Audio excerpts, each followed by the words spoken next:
جئتك في لهف لسؤالك يا أهل الذكر، لسؤالك يا أهل الذكر، لسؤالي جئت لكي أدري.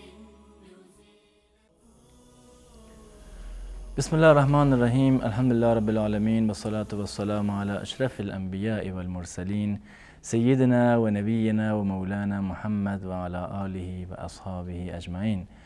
با یاد و نام الله متعال برنامه امروز را آغاز می کنیم. در خدمت شما عزیزان هستیم با برنامه پرسش و پاسخ که به سوالهای فتوا و مسائل شرعی شما بینندگان عزیز در این برنامه می پردازیم. در این قسمت در خدمت جناب مولانا عبدالقدوس دهقان هستیم. خدمت ایشان نیز عرض سلام و خسته نباشید داریم. بنده خدمت جناب عالی و تمامی بینندگان عزیز و ارجمند عرض ادب و سلام دارم. السلام علیکم و رحمت الله و برکاته. و علیکم السلام و رحمت الله و برکاته. بنده از همین ابتدای برنامه از کارگردان عزیز خواهش میکنم که شماره تماس بینندگان عزیز را زیرنویس بکنن تا بتونیم تماس‌های بیشتری از بینندگان بگیریم و سوال‌هایی که در ذهنشون هست را بینندگان مطرح بکنن. و از همین ابتدا باز طبق روال همیشگی از بینندگان عزیز نیز خواهش و تمنا دارم، استدعا دارم که شماره ها وقتی که میگیرن فقط از طریق تلفن با ما صحبت بکنن و گیرنده ها و تلویزیونشون را صداشو کم بکنن. جزاکم الله خیرا. جناب مولانا، بیننده اول پرسیدن که اگر کسی با هر وسیله‌ای که باشد خودشو به عمل خود ارضایی دست بزند، آیا این کار گناه دارد یا نه؟ بسم الله الرحمن الرحیم و به نستعین و صلی الله علی نبینا محمد و علی آله و صحبه اجمعین. این عمل یکی از اعمال غیر اخلاقی هست در شریعت اسلامی که در احادیث رسول الله صلی الله علیه و سلم و قبل از آن در آیات قرآن کریم الله و پیامبر گرامیش ما را دستور دادند جوانان را و رسول الله صلی الله علیه و سلم هم این رو تأکید کردند، یعنی که جوانان ازدواج بکنند و فرمودند که یا معشر الشباب من استطاع منکم الباءة فلیتزوج و من لم یستطع فعلیه بالصوم. ای جوانان، کسی که توانایی ازدواج دارد باید ازدواج بکند، یعنی کسی که زمینه ازدواج فراهم هست باید ازدواج بکند تا اینکه در واقع وسوسه نشود برای استمناء یا مواردی که این بیننده عزیزمون ذکر کردن. و اگر کسی توانایی ازدواج ندارد، موقعیتش و زمینش فراهم نیست، فعلیه بالصوم، یکی از راهکارهایی که شهوت را معتدل می کند و چه بسا انسان بتواند بر آن غالب بشود، روزه گرفتن هست. و از دیدگاه شریعت اسلامی هر موردی که منجر به ضرر و زیان دینی باشد یا دنیوی یا مثلا جسمانی باشد، از دیدگاه اسلام حرام هست. لا ضرر و لا ضرار فی الاسلام یک قاعده کلی در اصول فقه هست و هر موردی که برای بدن یعنی نوع ضرری داشته باشد، چه در حال یا در آینده، از دیدگاه شرع چنین چیزی حرام هست. و اونگونه هم که ثابت شده زیاده روی در این امر موجب در واقع یک سری ضرر و زیانهای روحی و روانی می شود و احیانا چه بسا ضرر جسمانی هم داشته باشد. بنابراین است که اکثر علما و فقها نظرشون بر این است که این مورد حرام هست و انسان تا حد الامکان بعد از چنین مواردی باید پرهیز بکند. جزاکم الله خیر. بیننده بعدی پرسیدن که اگر وسایل خونه را به صورت اقساطی بگیریم که فروشنده مبلغی را نیز اضافه می کند، آیا این خرید فروش جایز هست یا نه؟ معامله اقساطی جایز هست، منتها یک سری شرایط و ضوابطی در این زمینه وجود دارد. اول اینکه خود نوع معامله باید مشخص باشد. یک کالایی را به طور مثال تلویزیونی را یا هر چیزی دیگری را از اسباب و وسایل منزل که می‌خرند، این قیمتش باید مشخص باشد و نوع معامله هم باید مشخص باشد. این تلویزیون را می‌فروشند به طور مثال در مقابل 100,000 تومان، قیمتش فعلا هست 100,000 تومان. اگر کسی نقدی می‌خرد قیمتش 100,000 تومان هست و فروشنده میگه اگر کسی قسطی میخواهد این رو، یعنی بعد از چند ماه پولش رو میدهد یا کم کم پولش رو میدهد، به طور مثال 150,000 تومان هست. این از نظر شرعی اشکال ندارد، منتها به شرط این که نوع معامله مشخص باشد بین خریدار و فروشنده که در واقع این معامله نقدی هست یا معامله قسطی هست. این گونه نباشد که یک وسیله رو، اسبابی رو از وسایل زندگی و اسباب منزلی رو مثلا فروشنده میفروشد و به مشتری اختیار میدهد که اگر تا 1 هفته پول من رو آوردی نقد حساب میکنم برات، اما اگر دیر کردی 1 ماه بعد به طول کشید اون وقت من قیمت نصیر از تو میگیرم. این بیعتین فی بیعه هست، یعنی 2 معامله در یک معامله اینا رو جا دادن. یک معامله نقدی هست و دیگری معامله قسطی هست، هر دوتا یک جا جمع کردن. این از نظر شرعی جایز نیست.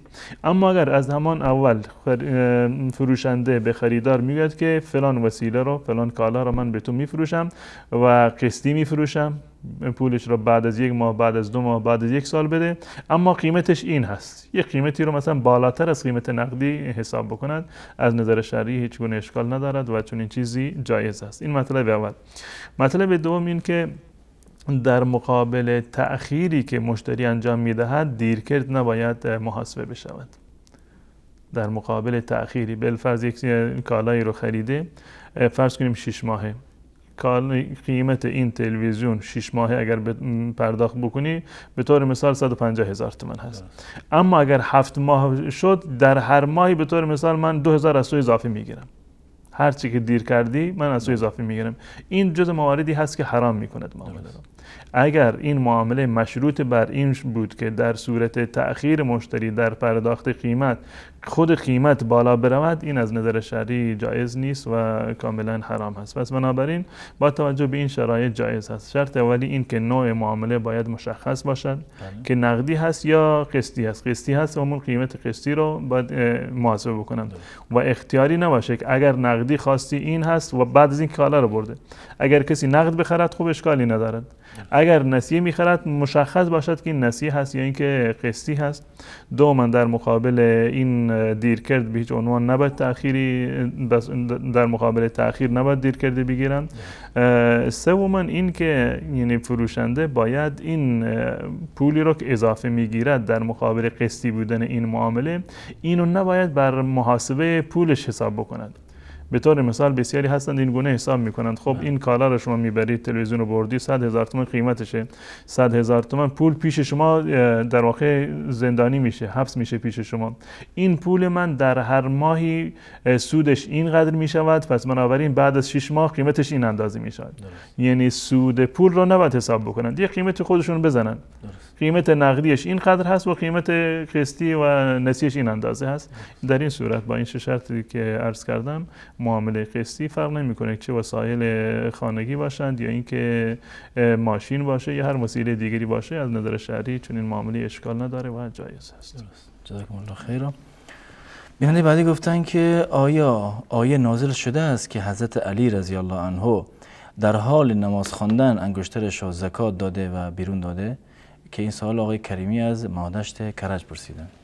در مورد آیه 55 سوره مائده هست: انما ولیکم الله و رسوله والذین آمنوا الذین یقیمون الصلاة و یؤتون الزکاة. این آیه در سیاق و سباق آیاتی اومده که الله متعال ما رو نهی کرده از ولایت و دوستی و در واقع مهر و محبت با اهل کتاب، با یهود و نصارا، که مسلمان به هیچ عنوان نباید که دوستان صمیمیش و در واقع کسانی که با آنها رفت و آمد میکند یهود و نصارا باشند.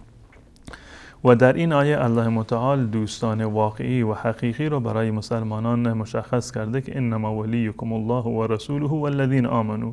اولیاء شما، دوستان شما و یاوران شما اون کسانی هستند که الله هست، رسول الله هست و آن کسانی که ایمان آوردند. و صفات مؤمنان را الله متعال در اینجا ذکر می کند: کسانی که ایمان آوردند و کسانی که در واقع زکات پرداخت می کنند و هم راکعون، یعنی در حالت فروتنی، یعنی هم نمازشون و هم زکاتشون در وقتی که ادا می کنند این با احساس خشوع و خضوع هست که در واقع این زکات را یا نماز را ادا می کنند. معنی این آیه این نیست که در حالت رکوع زکات می دهند.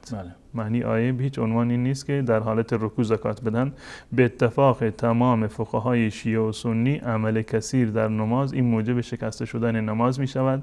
یعنی در نماز برای شما جایز نیست که صدقه بدهید، زکات بدهید یا کار دیگری رو انجام بدهید و حتی مستحب هم نیست. اگر واقعا این عمل یک عمل مدحی بود برای حضرت علی رضی الله تعالی عنه، این به معنی این بود که زکات دادن در نماز اولویت دارد، اما چون این چیزی نه در فقه شیعه هست و نه در فقه اهل سنت و الجماعت گذشته. از این وقتی که ما نگاه میکنیم به سبب نزولش، اقوال مختلفی در این زمینه آمده و من جمله این که درباره عبادت ابن صامت هست، زمانی که اعلام برائت کردند از دوستی و از عهد و پیمانی که با یهود داشتند و بدین خاطر این آیه در واقع نازل شد. این آیه در مورد حضرت علی رضی الله تعالی عنه که این داستانی که ایشون در حالت رکوع انگشتری نشون دادند یا در برخی از روایات اومده که حله‌ای رو، عبایی رو که داشتند دادند، این داستان به صورت کلی هیچ گونه سند صحیحی رو ندارد و به هیچ عنوان این دلیل بر امامت نیست، بلکه این آیه در لابلای آیاتی اومده که نهی از دوستی گرفتن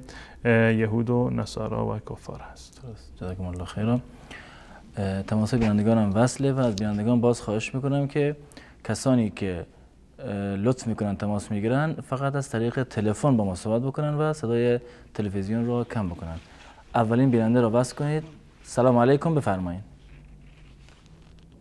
الو. سلام علیکم، بفرمایید. سلام علیکم، وقت شما بخیر. علیکم السلام، سلامت باشید. یه سوال داشتم خدمتتون. گفتم من پدرم چند وقتی از فوت کردن، به رحمت خدا رفتن. بعد زمانی که در قید حیات بودن تمام چیزی که داشتن رو بین فرزندانشون تقسیم کردن. بعد خونه‌ای که درش می‌نشستن و گفتن بعد از مرگم میخوام وقف بکنم.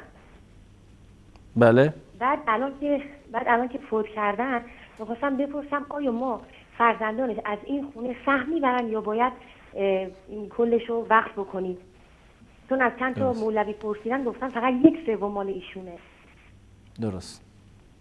سوال دیگه هم دارین؟ ایشون مشخص کردند، یعنی در زمانی که ایشون زنده بودند مشخص کردند که این وقت به چه معنی هست، یعنی به کی دادند، یا این که اینو ثبت کرده باشند در اداره اوقافی یا برای مسجدی، برای مدرسه، یا نه فقط این وصیت تنها بوده؟ نه خیر، گفتن این وقت باشه دیگه. حالا شما میخواین به مسجد بدین، میخواین مثلا اجاره بدین، پولشو بدین به مثلا یتیما و فقیرا، این دیگه من همه رو به فرزندم حرفی دادم هموناست، ولی این خونه که الان هستم رو وقف بکنید.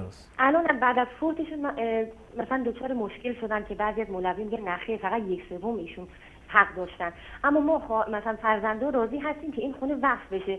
می‌خواستم بدونم یه جوری شما توضیح بدین که دچار مثلا اشکال نشیم. ما خیلی ممنونم. بله انشالله، خواهش میکنم. تشکر میکنم از شما. بیننده بعدی رو بس کنید. سلام علیکم، بفرمایید. سلام. و علیکم السلام و رحمت الله، در خدمت شما هستیم. ببخشید می‌خواستم با جناب آقای مولانا عبدالقدوس بفرمایید. صدای شما رو میشنوم و سوال شهریتون لطفاً. الو. بفرمایید. الو. صدای شما داره پخش میشه بیننده گرامی. بذارن تماس قطع شد. سلام علیکم، بفرمایید. علیکم السلام و السلام علیکم. و علیکم السلام و رحمت الله، بفرمایید. من از تاجیکستان آزاده. در خدمت شما هستیم. سوال دارم. سوالتون؟ چطوری رهایی یافتن از سحر جادو؟ کسی که دوستم سحر و جادو می‌کند از تمام خلاصی یافتم. میخوام شدید 4 ساله که از نعمتی فرزند دور هستم. میخوام 4 سال بعدیتون 4 سال که ظاهراً تماس گیرندم قطع شد. سلام علیکم، بفرمایید.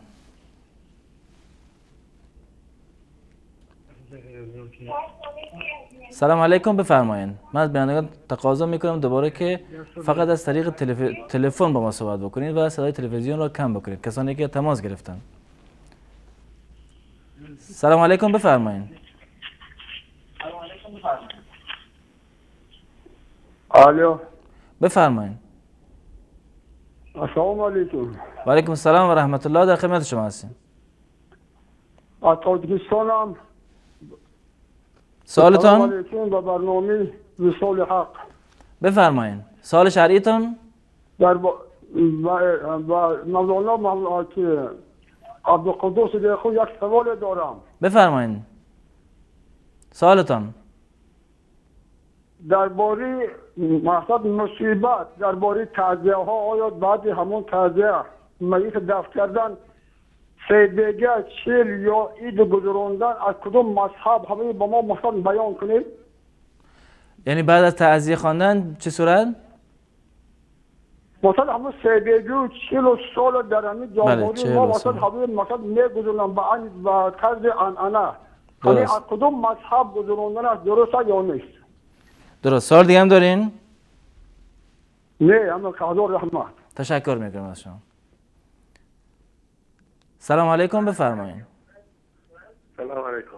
و علیکم السلام و رحمت الله، بفرمایید. سلام. می‌خواستم شبکه وصل شه. سوال شرعی داشتم. صدای شما داره پخش میشه. در خدمتتان هستیم. تلویزیون پخش نمیشه. من همیشه از شما تقاضا میکنم که وقتی تماس میگیرین از طریق تلفن با ما صحبت بکنید، چون صدای تلویزیون دیر میاد.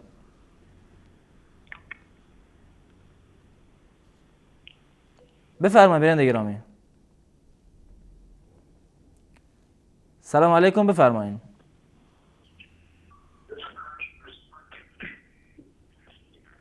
الو. بفرمایید. السلام علیکم. و علیکم السلام و رحمت الله، در خدمت شما هستیم. در وقت همین حیض بودم، زن تفسیر قرآن رو به زبان فارسی خونده میتواند و به شاگردانش درس قرآن بیاموزد. درست. سوال دیگه هم دارین؟ بعد سوال دیگه این هست که همین حجت خانه اگر رو پروی قبله ساخته باشد باید هوای چیکار کردم در کار؟ بیکار کرده گشته ساختم در کار. بله. سوال دیگه هم دارین؟ نه رحمت، تشکر. سلامت باشین. بیننده بعدی رو میگیریم. سلام علیکم، بفرمایید. بیننده گرامی است، شما الان وصل هستین، بفرمایید. سلام در خدمت شما برادر محترم استاد. و علیکم السلام و رحمت الله، در خدمت شما هستیم. چند تا سوال داشتم. سوال اولتان؟ رسول الله مبارک علیه السلام از کدام یک از امتی خود روز محشر بیزاری میکند؟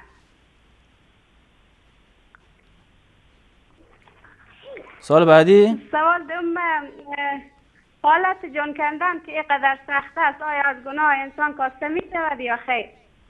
بعضیا بیشتر جان میدن و بعضیا کمتر. درست. سوال بعدی؟ یک جان تشکر از شما. سلامت باشین. خداحافظ. سلامت باشین.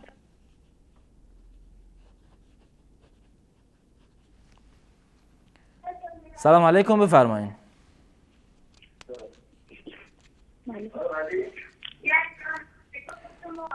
بیننده گرامی صدای شما داره پخش میشه، بفرمایید. سلام علیکم، بفرمایید.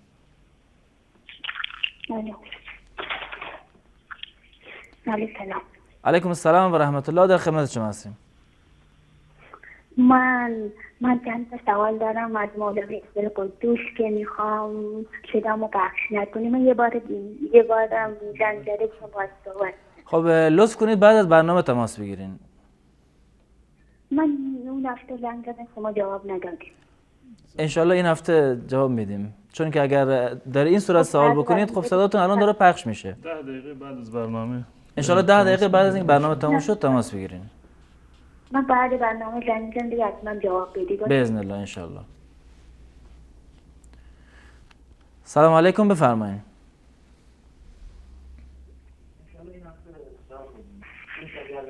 الو. بفرمایید. سلام علیکم. و علیکم السلام و رحمت الله، در خدمت شما هستیم. وصال حق هستی؟ وصال حق است. و سوال شرعیتون لطفاً. سوال شرعی ما همین اولا سلام علیکم و عبدالقادر دهخان. و علیکم السلام و رحمت الله و برکاته. همین برنامه مثالی هست. در خدمت شما هستیم.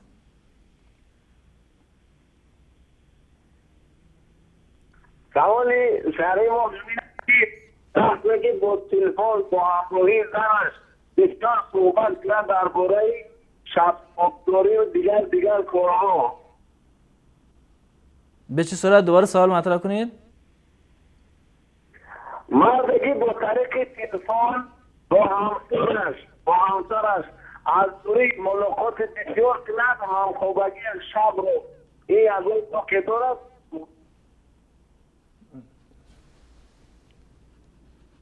درست. سوال دیگه هم دارین؟ مثلا سوال مونمه که با عبدالقادر دهخان بسیار سلام و جدد مبارک و باقو باشند. سلامت باشین. تشکر میکنم از شما. بینده بعدی رو بس کنید. سلام علیکم، بفرمایین. و علیکم السلام. بفرمایین. یا وصال حق برادر. بله برادر، وصال حق است و صدای شما هم پخش میشه. سوال شرعیتون لطفا. من با عبدالقادر دهخان تنها بحث داریم. در این صورت باید بعد از برنامه تماس بگیرین. بعد چند دقیقه بعد؟ اشاره 10 دقیقه بعد از برنامه، 10 دقیقه رو به ساعت. سلام علیکم. سلام و رحمت الله و برکاته. سلام علیکم، بفرمایین.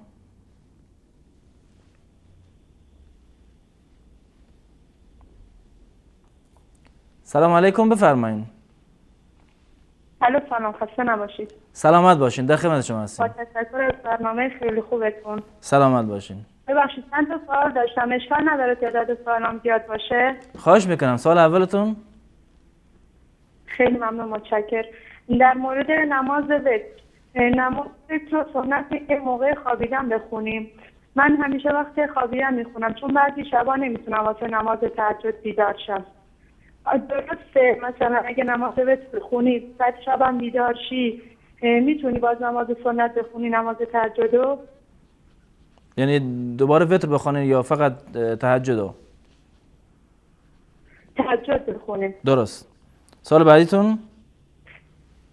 بعد یکی چادر سر کردن تو نماز، وقتی میریم سجده چادر زیر دستامون قرار میگیره، مشکلی نداره؟ سوال بعدی؟ دعای سجده نماز رو میخواستم بپرسم. میتونیم مثلا دعای که به زبان عربی یا از قرآنه میتونیم بخونیم تو سجده نماز واجبمون؟ مثلا یکیشون مثلا ربنا آتنا فی الدنیا حسنه و فی الاخرة حسنه و قنا عذاب النار. درست. یا مثلا اللهم انک عفو تحب العفو فاعف عنی. درست. یا امثال این دعاها که به زبان عربی بلد باشیم. بله. سوال دیگه؟ سوال بعدیتون؟ بعد یکی دیگه هم ترشحات زنانه، من رفتم پیش دکتر گفت مثلا این عادیه که بعد از عادت ماهیانه یه درد شکم میگیرم، هنگام نماز خوندن یه عفونت سفید رنگ از من خارج میشه. عفونت هم نیست، فقط ترشح. آیا وضوم باطل میشه یا نه؟ درست. اجازه هست چند تا سوال دیگه هم بپرسم؟ بفرمایین. ببخشید شرمنده. خواهش میکنم. بعد مثلا کسی که مشکل معده داره، معدهش نفت داره، برای هر نماز باید چند بار وضو بگیره. مشکلی نیست مثلا اگه سر نماز بهش فشار اومد خودشو نگه داره که بعد شکمش خالی نشه، نمازش درسته یا باطله؟ یکی دیگه هم هنگام ذکر کردن، مثلا ذکر میکنی ولی حواست سر میشه یه جای دیگه، ذکر درسته یا نه؟ درست. مثلا شب و روز. یکی دیگه هم هنگام آوردن قرآن، اینجا مثلا موقعی که قرآن میارن کسایی که نشستن به احترام قرآن بلند میشن از جاشون، بعضی کسا هم مثلا دستشون رو میزنن رو سرشون، یعنی قرآن رو سر ما جا داره. این کارا جایزه یا بدعته؟ درست. خیلی ممنون، متشکرم از برنامه خیلی خوبتون. از مولانا هم تشکر میکنم. سلامت باشین. ما از شما تشکر میکنیم. سلامت باشین. خدا ببخشید سلامتیت شد. خداحافظ. خواهش میکنم. آخرین بیننده رو بس کنید. السلام علیکم. و علیکم السلام و رحمت الله. در خدمت شما هستم. وصال حق. بفرمایید. وصال حق و صدای شما داره پخش میشه. السلام علیکم و رحمت الله. اول باب دوستی خون. و علیکم السلام و رحمت الله. در خدمت شما هستم. مرتضی هستم. بله، سال شهریتان؟ من یک سوال داشتم در خدای مادر پدر پیغمبر. بله. بعضی ها میگن که از پدر پیغمبر به ایمان رفتم، بعضی ها میگن که پیغمبر دعا کرد دوباره زنده شد بعد به ایمان رفت. آدم همین روز کرد. ببخشید صداتون خیلی پایینه. دوباره سوال بپرسین. درباره پدر و مادر پیغمبر. بله. بعضی ها میگن که به ایمان رفت و بعضی ها میگن که پیغمبر در آخر اون را دعا کرد و دوباره زنده شد بعد به ایمان رفتن. درست. کدومی همین درست باشه؟ بله، سوال واضحه. انشالله سوال دیگه. پاسخ دریافت میکنم. یک سوال دیگه. بفرمایید. یک سوال دیگه. وقتی که عیسی جانه در حیات همیلی وقتون نماز خوندن میتون شیطان خود نشد. باز صداتون پایینه. یکی بلندتر لطفاً صحبت کنید. در حالت که همیلی داره نماز وقتون خوندن نمیتون شیطان بخونده نشد. شما متوجه سوال شدین؟ یعنی ایستاده نمیتونید نماز بخونید، نشسته نماز بخونید دیگه. وقتی که زن همیلی وقتون میتونه شیطان بخونه. درست. انشالله پاسخ دریافت میکنم. سنت رو نشسته میکنه. ابو سعید بخون دارد میکنه. انشالله. تشکر میکنم. سلام باش. تشکر میکنیم. در اینجا با هم یک میان برنامه میبینیم. دوباره باز خواهیم گشت.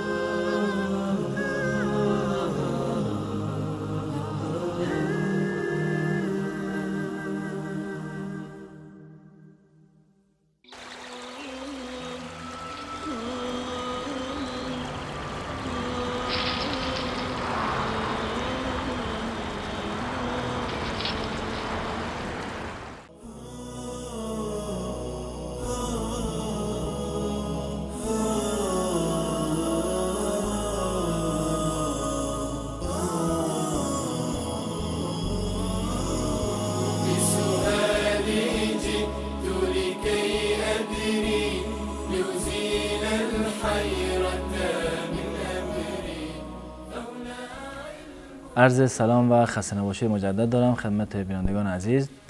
جناب مولانا اولین تماس تلفنی که داشتیم شخصی بود، خواهری بود، گفتن که پدرشون فوت کرده و در قید حیات مالهاش رو بین فرزنداش تقسیم کرده به جز یک خانه که توصیه کرده بعد از مرگش آن را وقف کنن و در راههای خیر. آیا کل این مالش که به عنوان وقف از این منزل وقف میشه یا یک سهم مشخصی مثل یک سوم که گفتن بعضی اشاره کردن فقط باید وقف باشه؟ در این مورد معیار اصلی که بیشتر فقها از اون استدلال میکنن روایتی هست در صحیح بخاری و صحیح مسلم جریان وفات حضرت سعد رضی الله تعالی عنه که میخواستند که گفتم من فقط یک دختر بچه بیشتر ندارم، میخوام که مال خودم رو وقف بکنم در راه الله متعال.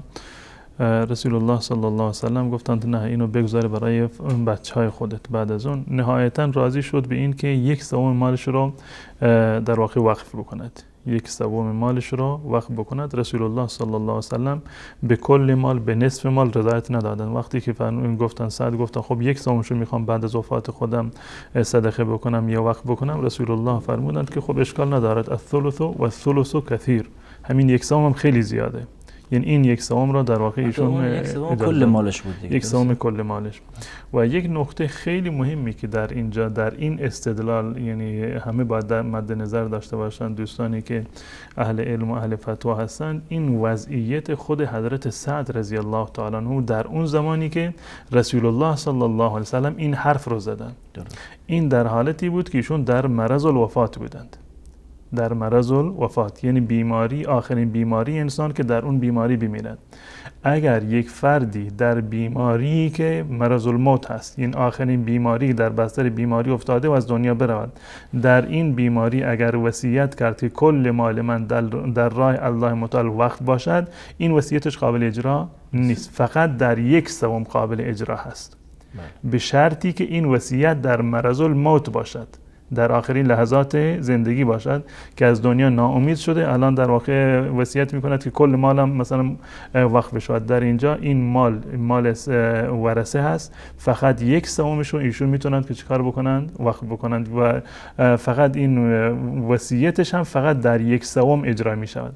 یعنی اگر کسی در مرض الوفات خودش وصیت کرده باشد که کل مال من وقف هست، فقط 1/3 چیکار می شود؟ وقف می شود، نه کل مال.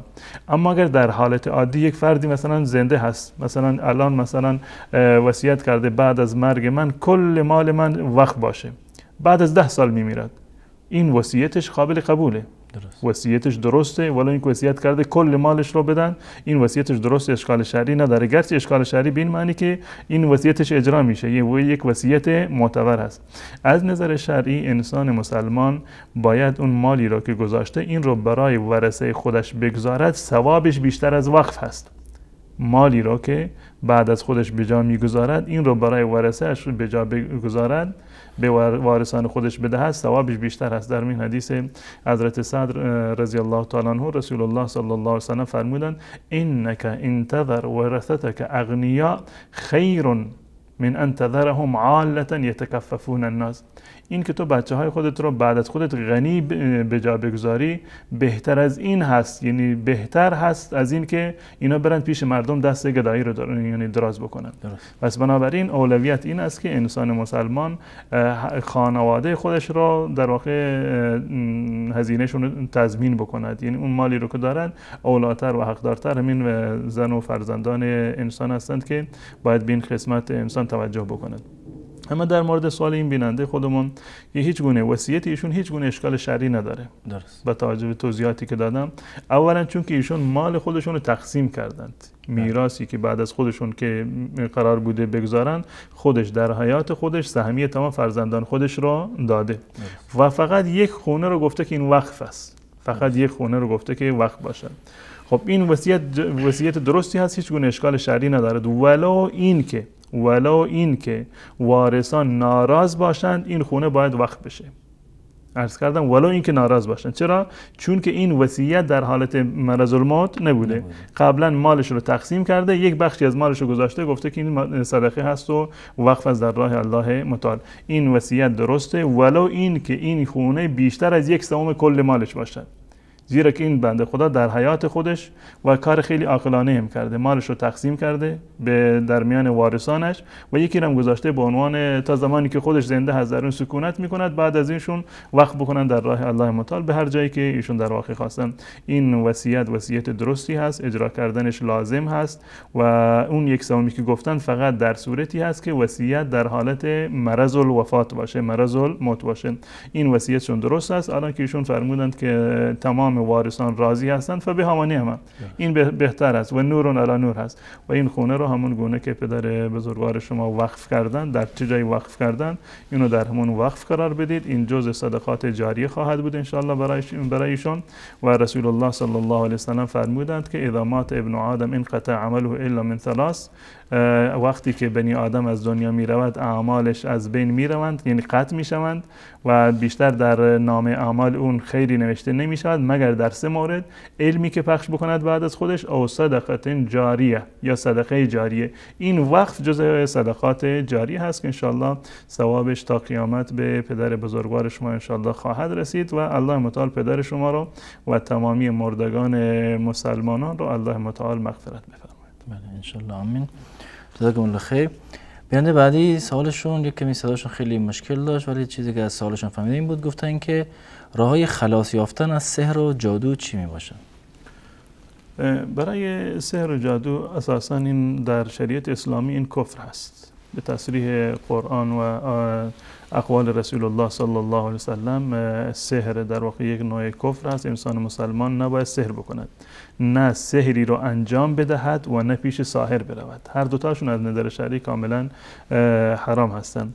برای حفاظت از سحر بهترین مورد با توجه به این که این تأثیر سحر به خاطر جن هست، یعنی خود سحر تأثیری که دارد به خاطر در واقع به کار گرفتن برخی از جنهای شرور یا جنهای و شیاطین کافر هست.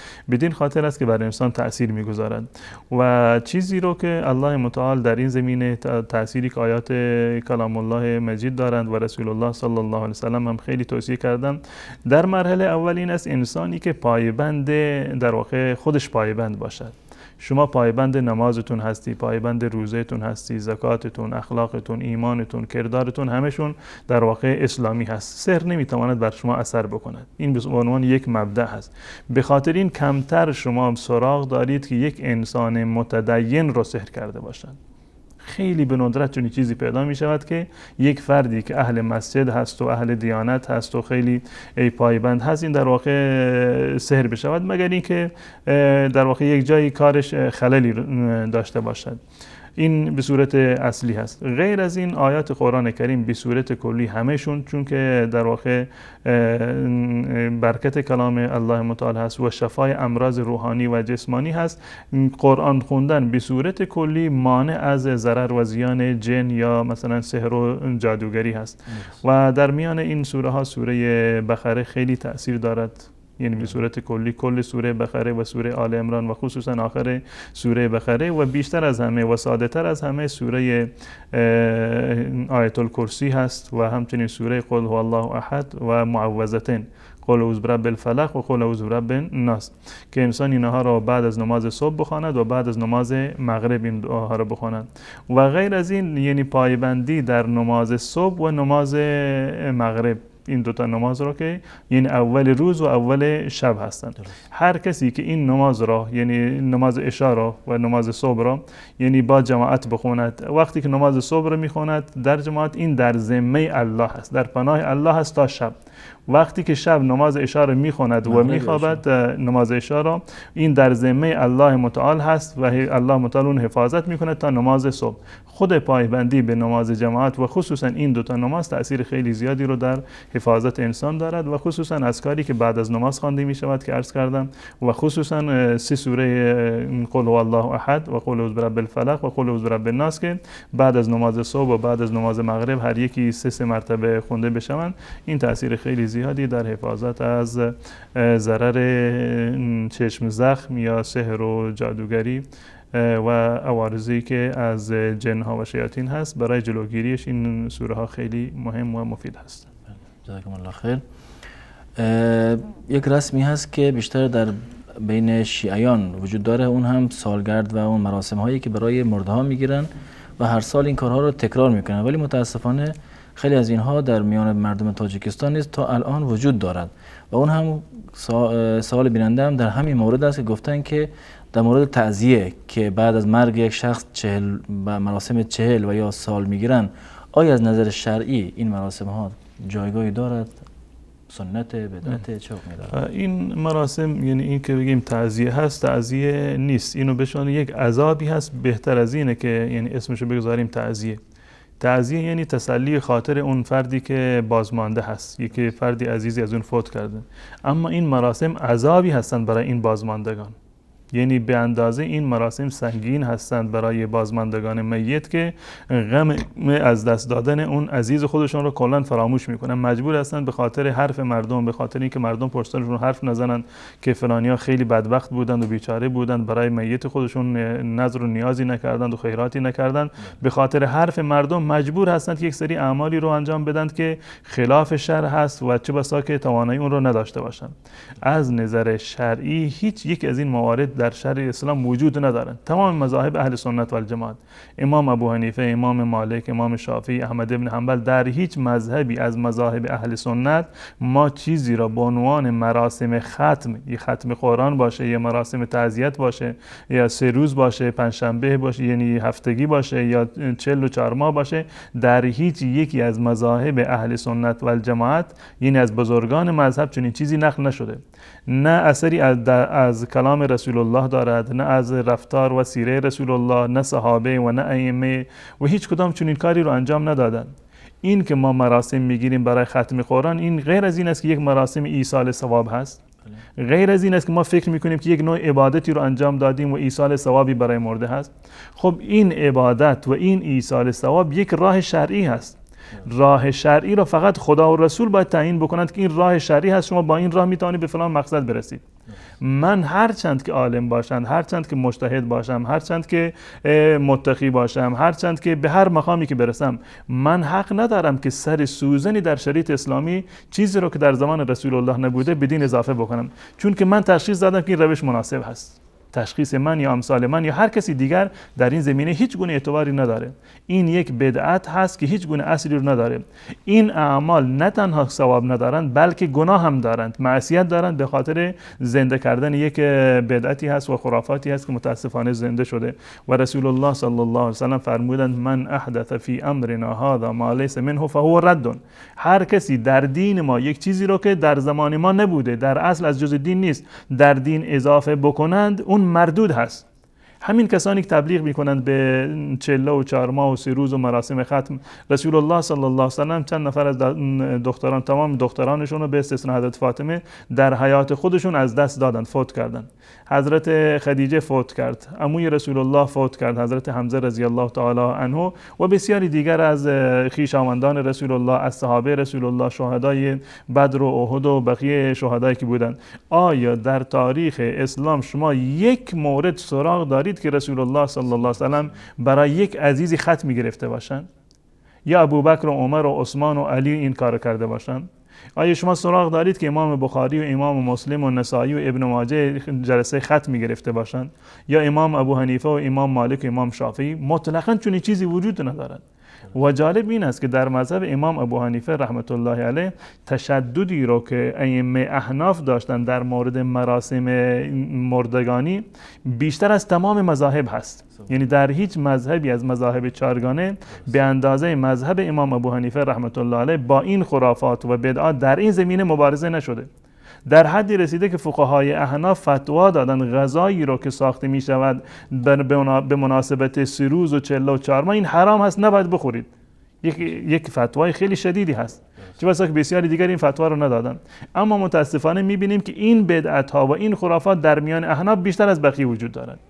زمانی که پیامبر ما انجام نداده، صحابه انجام ندادند، ائمه بزرگوار ما سخت‌ترین فتوا رو در این زمینه دارند که اینا حرام هست، نباید اصلا بخورید اینها رو. ما به پیروی از چه کسی این اعمال رو انجام میدهیم؟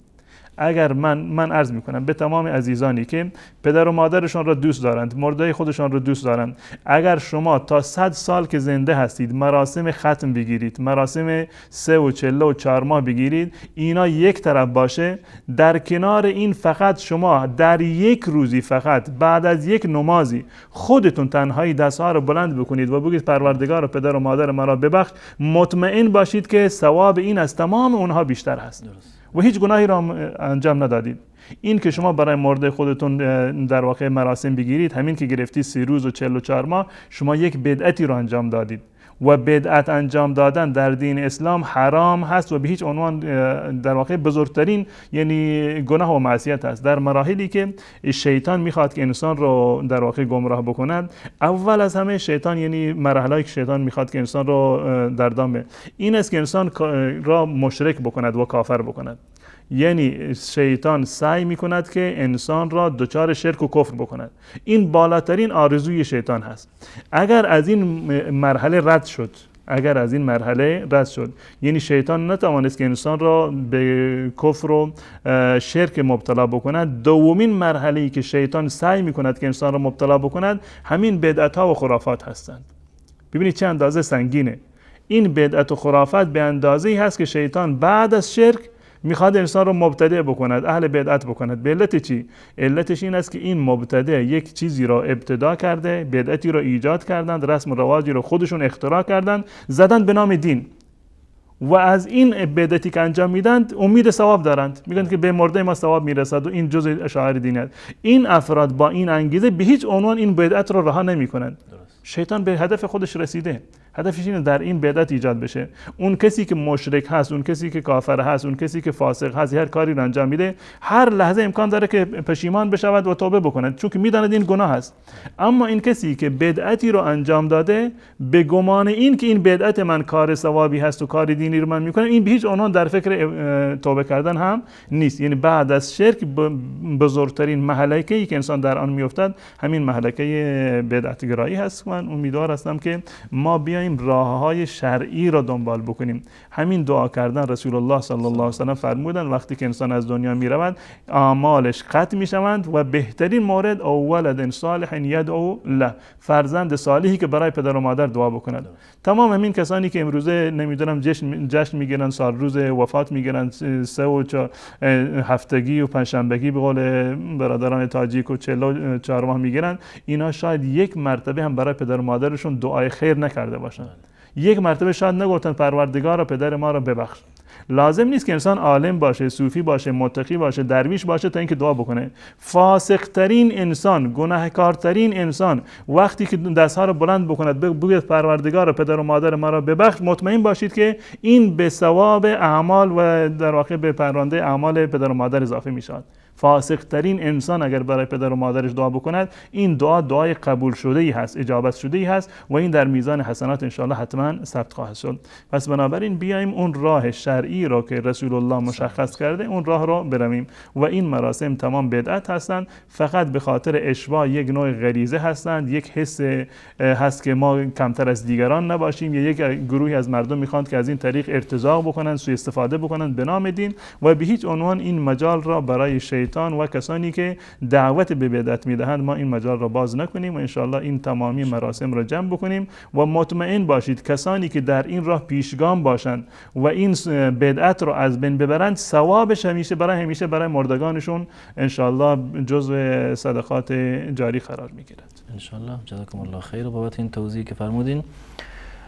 بیننده بعدی سوالشون در مورد خواندن قرآن، یا این طبق خود سوال بیننده این است که خواندن تفسیر قرآن که به زبان فارسی هست در وقتی که زن در حالت حیض است آیا درست هست یا نه؟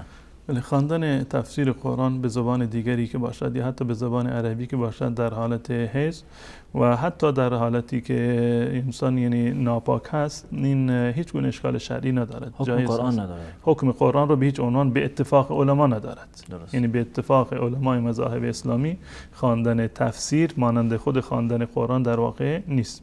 در حالتی که انسان در عادت ماهیانه هست 100% جایز هست. و از این گذشته و فراتر در مورد این که آیا زن حایضه میتواند قرآن بخواند یا نخواند، این هم جای بس تأمل دارد و اختلاف نظر وجود دارد در میان فقها و در مورد حرام بودنش دلیلی وجود ندارد. یعنی جایز هست که زن برابر نیازی که دارد حتی در حالت عادت ماهیانه قرآن را تلاوت بکند، خصوصا اگر وقتی که برای حفظ کردن هست، برای مرور کردن هست یا برای امتحان دادن هست یا اینکه خود فرد آموزگار قرآن هست، مثلا زنی که معلم هست، هیچ گونه اشکال شرعی ندارد. ولو این که در عادت ماهیانه باشد میتواند قرآن را هم بخواند، منتها سعی بکنند که قرآن را دست نزنند، با یک کسی دیگر یا از روی موبایل صفحه کامپیوتر مثلا میخونند یا اینکه اگر از روی قرآن میخونند با یک پارچه ورق بزنند که به قرآن دست نزنند، که این هم از دیدگاه عموم فقها دست زدن به قرآن در حالت ناپاکی جایز نیست. بله، جزاکم الله خیر. اگر حاجتخانه یا همون دستشویی رو به قبله باشد باید چه کار کرد؟ رسول الله صلی الله علیه و سلم در این زمینه منع فرمودند، گفتند که لا تستقبلوا القبلة ببول او غائط، در هنگام قضای حاجت و اجابت مزاج شما به طرف قبله یا رو به قبله ننشینید، به طرف قبله یا رو به قبله ننشینید، ولکن شرقوا او غربوا، یا به طرف مشرق بشینید یا به طرف مغرب بنشینید. البته این حدیث در مورد خود شهر مدینه هست، در جاهایی که مثلا قبله طرف مغرب هست این باید به طرف شمال جنوب انسان در حالت اجابت مزاج بنشیند. برای اهل مدینه رسول الله صلی الله علیه و سلم فرمودند شما به طرف شرق بنشینید یا به طرف غرب، یعنی رو به طرف قبله نباشید. اکثر علما نظرشون بر این است که استقبال یا استدبار قبله، یعنی چه روبرو نشستن قبله باشد یا چه پشت به طرف قبله باشد در هنگام قضای حاجت، این اکثر فقها این رو در واقع حرام میدونند بنابراین حدیث رسول الله صلی الله علیه و سلم. و برخی از فقها مانند فقهای شوافع گفتن اگر در بنیان باشد اشکالی ندارد، یعنی پشت به طرف قبله باشد. یعنی اگر که انسان در این یک جایی که در ساختمانی هست در دستشویی قرار گرفته، منتها قول راجح در این زمینه این است که انسان باید سعی بکند در هیچ زمینه این رو به قبله یا پشت به قبله در واقع ننشیند و در جایی که بالفرض اگر دستشویی این گونه ساخته شده که رو به طرف قبله هست سعی بکنند تغییر بدن. اگر تغییر نیست مانند حدیثی که یکی از اصحاب رسول الله صلی الله علیه و سلم میفرماند که ما به شام رفتیم و اونجا دیدیم که مراحیض یا دستشویی رو به طرف قبله گذاشته بود، فکنا ننحرف عنها، ما کج می نشستیم در اونجا، این رو به طرف قبله رو قرار نمی کردیم. سعی بکنند تا حد امکان اینو در واقع مراعات بکنند و رو به طرف قبله در حالت قضای حاجت ننشینند. جزاکم الله خیر. بیننده بعدی پرسیدن که رسول الله صلی الله علیه و سلم در روز قیامت از کدام گروه از امت خودش بیزاری میجوید؟ در میان حدیث رسول الله صلی الله علیه و سلم بیشترین موردی که در این زمینه اشاره شده کسانی هستند که در دین بدعت ایجاد کردند، کسانی که در دین بدعتی را ایجاد کردند. بنابر روایات که متعددی که در این زمینه ذکر شده از حضرت سهل ابن سعد رضی الله تعالی عنه که میگوید رسول الله صلی الله علیه و سلم فرمودند انی فرطکم علی الحوض، من پیش از شما بر حوض میرسم، یعنی حوض کوثر، حوض رسول الله صلی الله علیه و سلم. و توضیح دادند که هر کسی که وارد بشود بر من سر حوض، یعنی کنار من بیاد در روز قیامت سر حوض، از آب حوض کوثر خواهد نوشید و هر کسی که از این آب بخورد هرگز در واقع تشنه نمی شود. و فرمودند که لیردن علی اقوام، در روز قیامت سر حوض یک گروهی نزد من خواهند آمد، اعرفهم و یعرفونی، من هم اونا رو میشناسم هم اونها مرا میشناسند.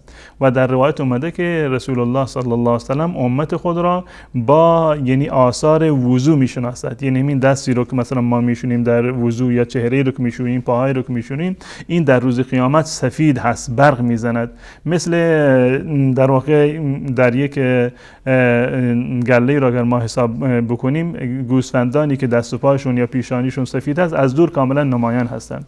امت رسول الله صلی الله علیه و سلم به همین گونه در روز قیامت قابل تشخیصند برای رسول الله از آثار وضو، یعنی درخشش آثار وضو کاملا مشخص است و رسول الله صلی الله علیه و سلم میفهمند که اینها جز امت من هستند. میفرماند تا اینکه اینها نزدیک حوض میاند و ثم یحال بینی و بینهم، در میان من و اونها پرده میافتد، یعنی فرشتگان نمیگذارند که اونها به حوض در واقع نزدیک بشوم. رسول الله میفرماید که انهم منی، اینها از من هستند، امت من هستند و چرا اینها رو نمیگذارید؟ فرشتگان جواب میدن که انک لا تدری ما احدثوا بعدک، شما نمیدونید که بعد از تو اینا چه کارهایی رو انجام دادن. احدثوا یعنی احداث کردند، ایجاد کردند، بدعت هایی رو بعد از تو ایجاد کردند. بعد از اینکه رسول الله صلی الله علیه و سلم میفرماند که انهم منی، یا در بعضی از روایات اومده که امتی امتی، اینا از امت من هستند، چهرهشون رو نگاه بکنید، دستاشون رو نگاه بکنید سفیدند، اینا میدرخشند، معلومه که مسلمان هستند. و فرشتگان میفرماند که انک لا تدری ما احدثوا بعدک، تو نمیدونی که بعد از تو اینها چه بدعت هایی رو در دین ایجاد کرده بودند. در اون زمان رسول الله صلی الله علیه و سلم میفرماند که سحقا سحقا لمن غیر بعدی، دور باد از من کناره بگیرد اون کسی که بعد از من در دین من در واقع بدعتی رو ایجاد کرده. و این بدعت هایی که قبلا توضیح دادن در مورد 44 ماه و این موارد هست، جز همین مجموعه هستند که کسانی که این بدعت ها رو زنده بکنن چه بسا که در روز قیامت از نوشیدن از آب کوثر هم محروم بشن، به خاطر اینکه در دنیا بدعت گذاری کردن، برخلاف سنت رسول الله صلی الله علیه و سلم عمل کردن. جزاکم الله خیر.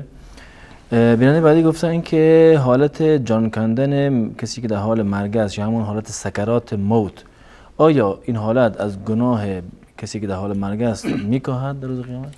بله قطعا این گونه هست. نه تنها در حالت سکرات موت و سختی های موت، در دنیا هر مصیبتی و هر غم و اندوهی که برای مسلمان میرسد برایش یک ثواب خاصی رو دارد.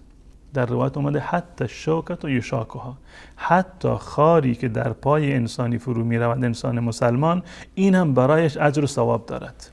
حتی خاری یا خراشی که در پوست بدن انسان میافتد، این در روز قیامت ثواب دارد، خالی از ثواب نیست. هر گونه غمی، افسردگی، ناراحتی، مصیبتی که بر انسان میاد، حتی در خیلی در حد پایینی باشد، حتی به اندازه یک سر سوزنی که مثلا در خاری در بدن انسان فرو میروند، این هم جز مکفرات هستند، یعنی این کفاره هستند برای گناهان. خب هر یک مصیبتی به هر اندازه خودش، اون چیزی رو که مثلا یک مثلا مصیبت بزرگ اون گناه رو معاف میکند، با یک خاری در واقع که در پای انسان برود از معاف نمیشوند. اما در همون حد حتی خاری که در پا و در دست انسان، در بدن انسان فرو میرود، خراشی که ایجاد میشود، این هم به اندازه خودش از اون گناهان و معصیت هایی که انسان انجام داده جز کفاره میشوند.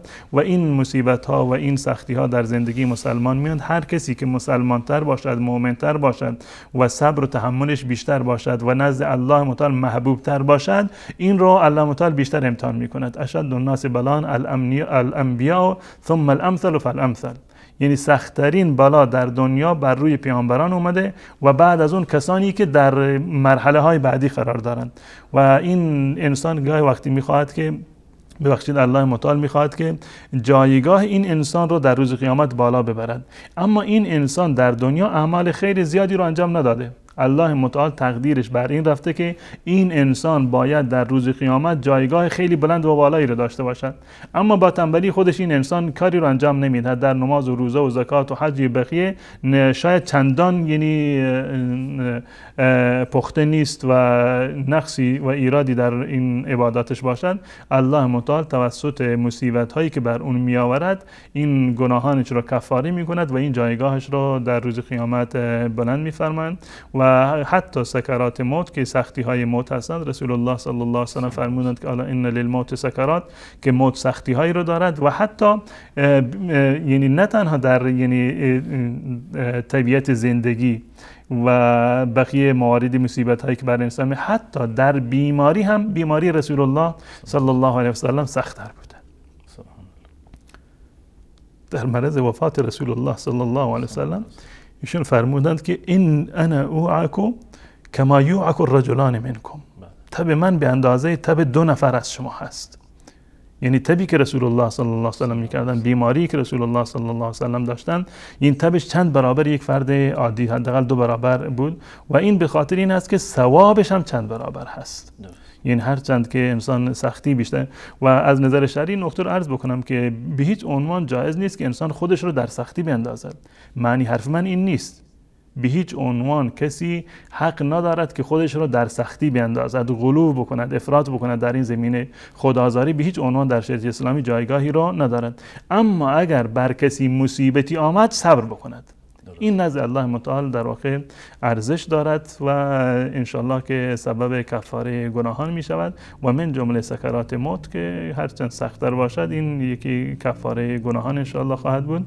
و الله متعال موت تمام مسلمانان را راحت بگرداند و قبل از مردن الله متعال تمام مسلمانان را انشالله گناهانشان را معاف بکند و اونهایی که از دنیا رفتن الله متعال تمام را مغفرت بکند و بهشت برین را نصیب همه من و شما و مسلمانان انشالله بگردن. جزاکم الله خیر. بیننده بعدی گفتن که آیا زن و مرد یا زن و شوهر اجازه دارن در تلفن با هم صحبت‌های خصوصی امور زناشویی بکنن؟ بله، به عنوان یک اصل جایز هست. در میان زن و شوهر هیچ گونه حد و مرزی در این زمینه وجود ندارد. وقتی که خود عمل زناشویی براشون جایز هست و صحبت کردن و تعریف کردن و خاطرات جنسی رو برای خودشون یعنی زنده کردن و تعریف کردن در میان زن و شوهر باشد، هیچ گونه اشکال شرعی ندارد، ولو اینکه از طریق تلفن باشد. اما در صورتی که امکان شنود داشته باشد یا که مثلا احتمال این بشود که شاید کسی صدا صدای اونها را ضبط بکنند، در این صورت باید پرهیز بکنند و اجتناب بکنند. اما در صورتی که مطمئن هستند که کسی نمیشنود و این اسرار فاش نمیشوند، این از نظر شرعی اشکال ندارد و جایز هست. و یکی از مواردی که در شریعت اسلامی بسیار بر آن تاکید شده و مهم هست، رسول الله صلی الله علیه و سلم اینو ذکر کردن، پخش کردن اسرار خانوادگی هست، اسرار زناشویی هست. به هیچ عنوان انسان نباید چنین کاری رو انجام بده، یعنی سری رو فاش بکنن. در حدیثی هست رسول الله صلی الله علیه و سلم نشسته بودن در مجلسی و در اون مجلس اعلام کردند که ای مردم، شاید که شما اسرار خانوادگیتان را فاش میکنید، یعنی میری تعریف میکنید. چه بسا احیانا یعنی وقتی که مردا با هم بنشینند یا زنها با هم دیگر بنشینند، میخواند که این قضایای زندگی مشترکشون و زناشویی رو با هم دیگر تعریف میکنند. چه بسا احیانا برای مباهات باشه، برای نوعی افتخار باشه، یا به هر انگیزه‌ای که باشد. رسول الله صلی الله علیه و سلم فرمودند که آیا شما این کار را میکنید در جامعه چنین چیزی هست یا نیست؟ ساکت شدن، حرف نزدن.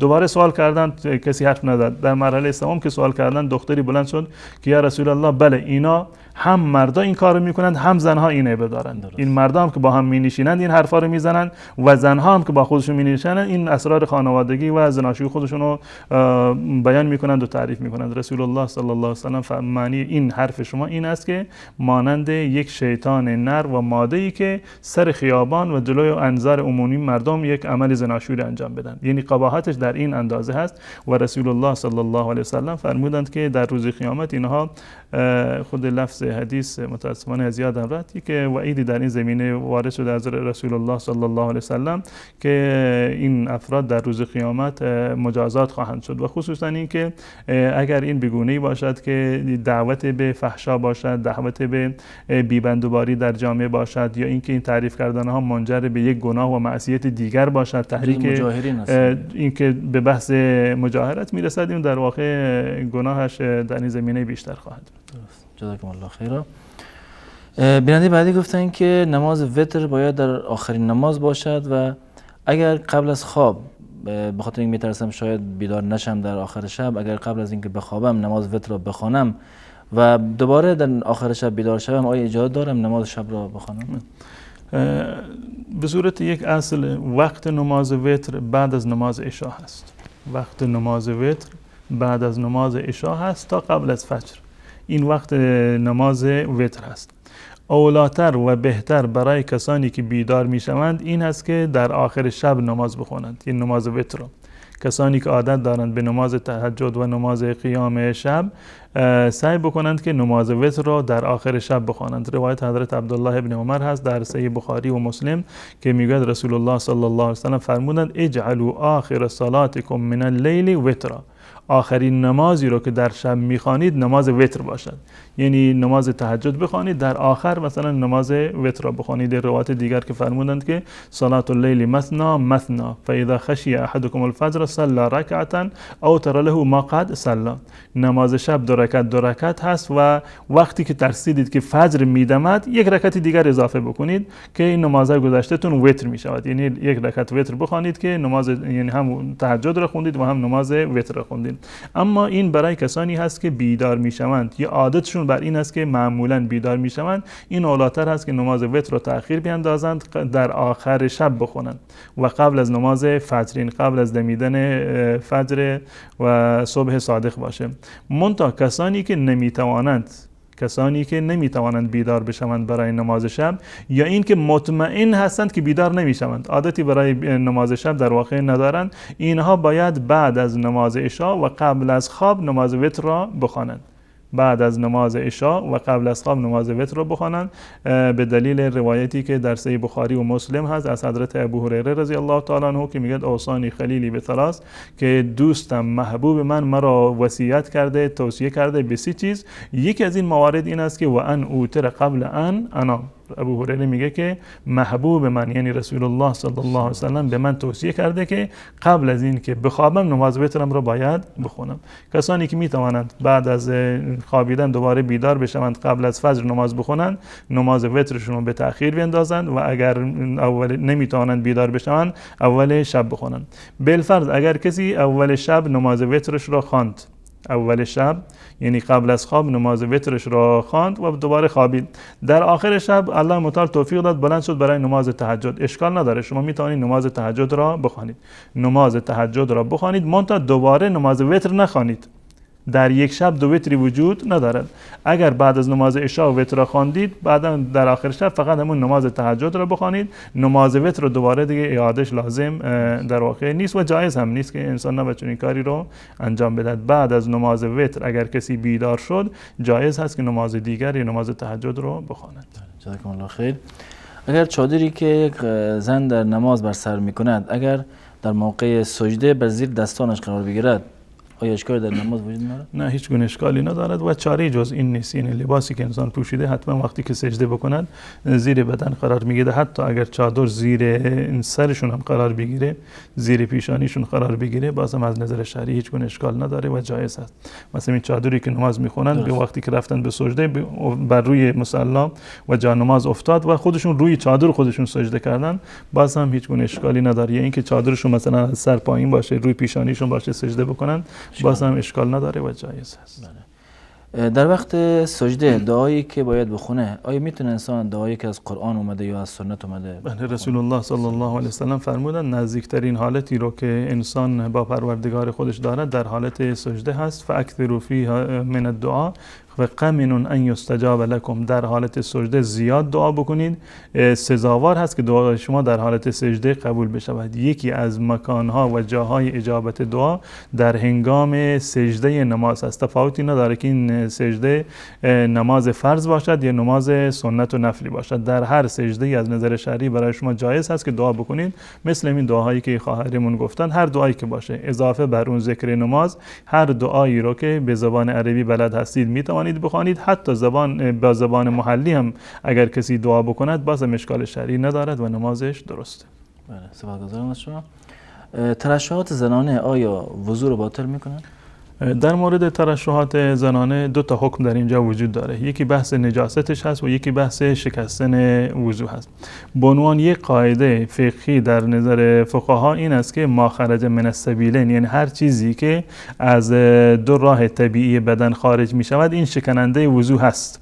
شکننده وضو هست، چه پاک باشد چه نجس باشد. چه پاک باشد یا اینکه نجس باشد، این شکننده طهارت هست. به طور مثال در مورد منی اختلاف نظر وجود داره، آیا پاک هست یا نجس هست، که قول راجح این است که منی پاکه. منی پاکه، اما با خروج منی بدن نجس می شود. خود منی نجس نیست، اما با خروج منی انسان جنوب می شود و در واقع طهارتش از بین می رود. و این مورد هم این گونه هست. ترشحات زنانه پاک هستند، نجس نیستند. ترشحات زنانه از نظر فقهی پاک هستند، نجس نیستند. یعنی اگر بر لباس انسانی اصابت کرده بودند یا لباس زیرشون آغشته به این ترشحات زنانه بود، این لباس نجس نیست. اما با این ترشحات وضو می شکند، شکننده وضو هستند، اما خودشون نجس نیستن، زیرا که ما خرج من السبیلین، هر چی که از دو راه طبیعی خارج بشود وضو رو میشکند، ولو اینکه نجس هم نباشد. من جمله یکی از مثالها و تطبیقاتش همین ترشحات زنانه هست که بر اساس یک سری عفونتایی هست. این از نظر شرعی نجس نیستند خود این ترشحات، اما شکننده وضو هستند. جزاکم الله خیر. اگر کسی مشکل معده داره و مشکل نفخ داره، وضو بگیره و خودش نگه داره، تحمل بکنه، فشار بیاره به خودش تا نماز بخونه، آیا اشکالی در نماز و وضو وجود داره؟ به صورت کلی برای افرادی که عادی هستند، برای افرادی که بیمار نیستند، نگه داشتن وضو جایز نیست. یعنی اینکه انسان به خودش فشار بیاره. یعنی در حالتی که شما نیاز شدید به اجابت مزاج دارید، جایز نیست که شما نماز بخونید، نباید نماز بخونید، که در شریعت در احکام فقهی این مسئله میگه حاقب یا حاقن، اون کسی که در واقع ادرار بهش فشار وارد کرده یا باد شکم در حالتی هست که نمیتواند خودش را کنترل بکند و در این زمان نماز خوندن مکروه هست. انسان نباید نماز بخواند، برود وضو بگیرد، وضوش رو تجدید بکند و بعد از آن بیاد با خیال راحت نماز بخواند. این به عنوان یک حکم اصلی. یک مسئله دیگر این هست که کسانی که معذور هستند نمیتوانند وضوی خودشون رو نگه دارند.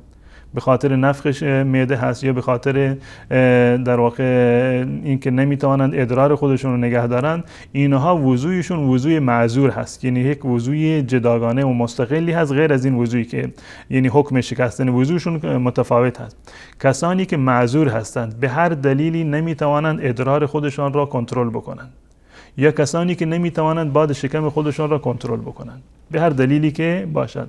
و اگر این بگونه‌ای هست که یعنی ادامه دارد، نه این که مثلا یک مرتبه اتفاق میافتد، شاید مثلا بعضی بعد از این که برای از قضای حاجت مثلا بیرون بیان شاید یک مرتبه اتفاق بیفتد که مثلا یک قطره ادراری بچکد، این معذور نیست، این باید خودش رو در واقع تمیز بکنند. اما کسانی که بدون اختیار احیانا سر چند دقیقه سر چند ساعتی هر لحظه به لحظه شاید مثلا این اتفاق براش بیفتد، این فرد معذور هست، این فرد معذوره. این نمیتواند که هر دقیقه برود وضو بگیرد بیاد، برود وضو بگیرد دوباره بیاد تا مسجد برسد دوباره وضو شکسته. این افراد از نظر شرعی معذور شمرده میشوند و حکم وضوی معذور این است که بعد از دخول وقت به تعبیری بعد از اذان اینها وضو بگیرند، بعد از اینکه وضو گرفتن نماز بخونند، بعد از اینکه وضو گرفتند تا زمانی که وقت نماز هست این نماز خوندن برایشون جایزه. فرض کن الان وقت نماز عصر هست، رفتن وضو گرفتن تا نماز مغرب این فرد وضویش هست، ولو اینکه 100 مرتبه وضویش بشکند. دقت بکنید، ولو اینکه وضویش بشکند، ولو اینکه بادی از شکمش خارج بشود، ولو اینکه قطراتی از ادرارش بچکد، اما چون که معذور هست نمیتواند خودش رو نگه دارد، یک مرتبه که وضو گرفت برای یک نماز کافی هست. یعنی لازم نیست دوباره برود و در این زمینه دوباره وضو بگیرد. و عرض کردم که برای کسی که این گونه حالتی دارد ولو این که این وضویش هم بشکند از نظر شرعی وضویش نشکسته، هیچ گونه دغدغه و وسواسی رو انسان نباید داشته باشه.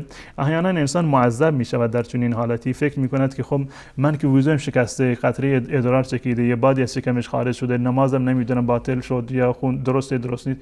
وقتی که رسول الله صلی الله علیه و سلم فرمودند که دغدغه‌ای نداشته باشید یعنی نماز شما درسته، مثل همون فردی که سالم هست وضو گرفته و بعد از اون ادرارش نچکیده یا اینکه وضوش نشکسته، نمازش به چه صورت درست است؟ نماز این فرد معذور به همون اندازه و با همون قوت هم درسته، هیچ گونه اشکالی در این زمینه وجود ندارد. و کسانی رو هم که مبتلا به وسواس هستند، احیانا مردم این نیاز یعنی وسواسی هستند، از نظر شرعی یک کف آب رو یعنی دستشون خیس بکنن مثلا به شلوارشون یا به لباس زیرشون بپاشند که یعنی این وسواس رو دفع میکند.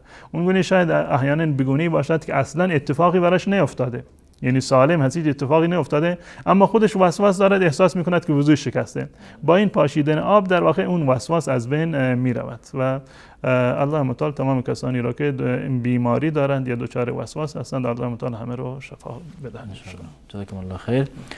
از کارگردان عزیز اتاق فرمان خواهش میکنم که شماره تماس بینندگان عزیز رو دوباره زیرنویس بکنن و بینندگان عزیز لطف کنید وقتی میخواید تماس بگیرین فقط با گوشی با ما صحبت بکنید، تلفن با ما صحبت بکنید، منتظر نشین که صداتون از تلویزیون دوباره بشنوین.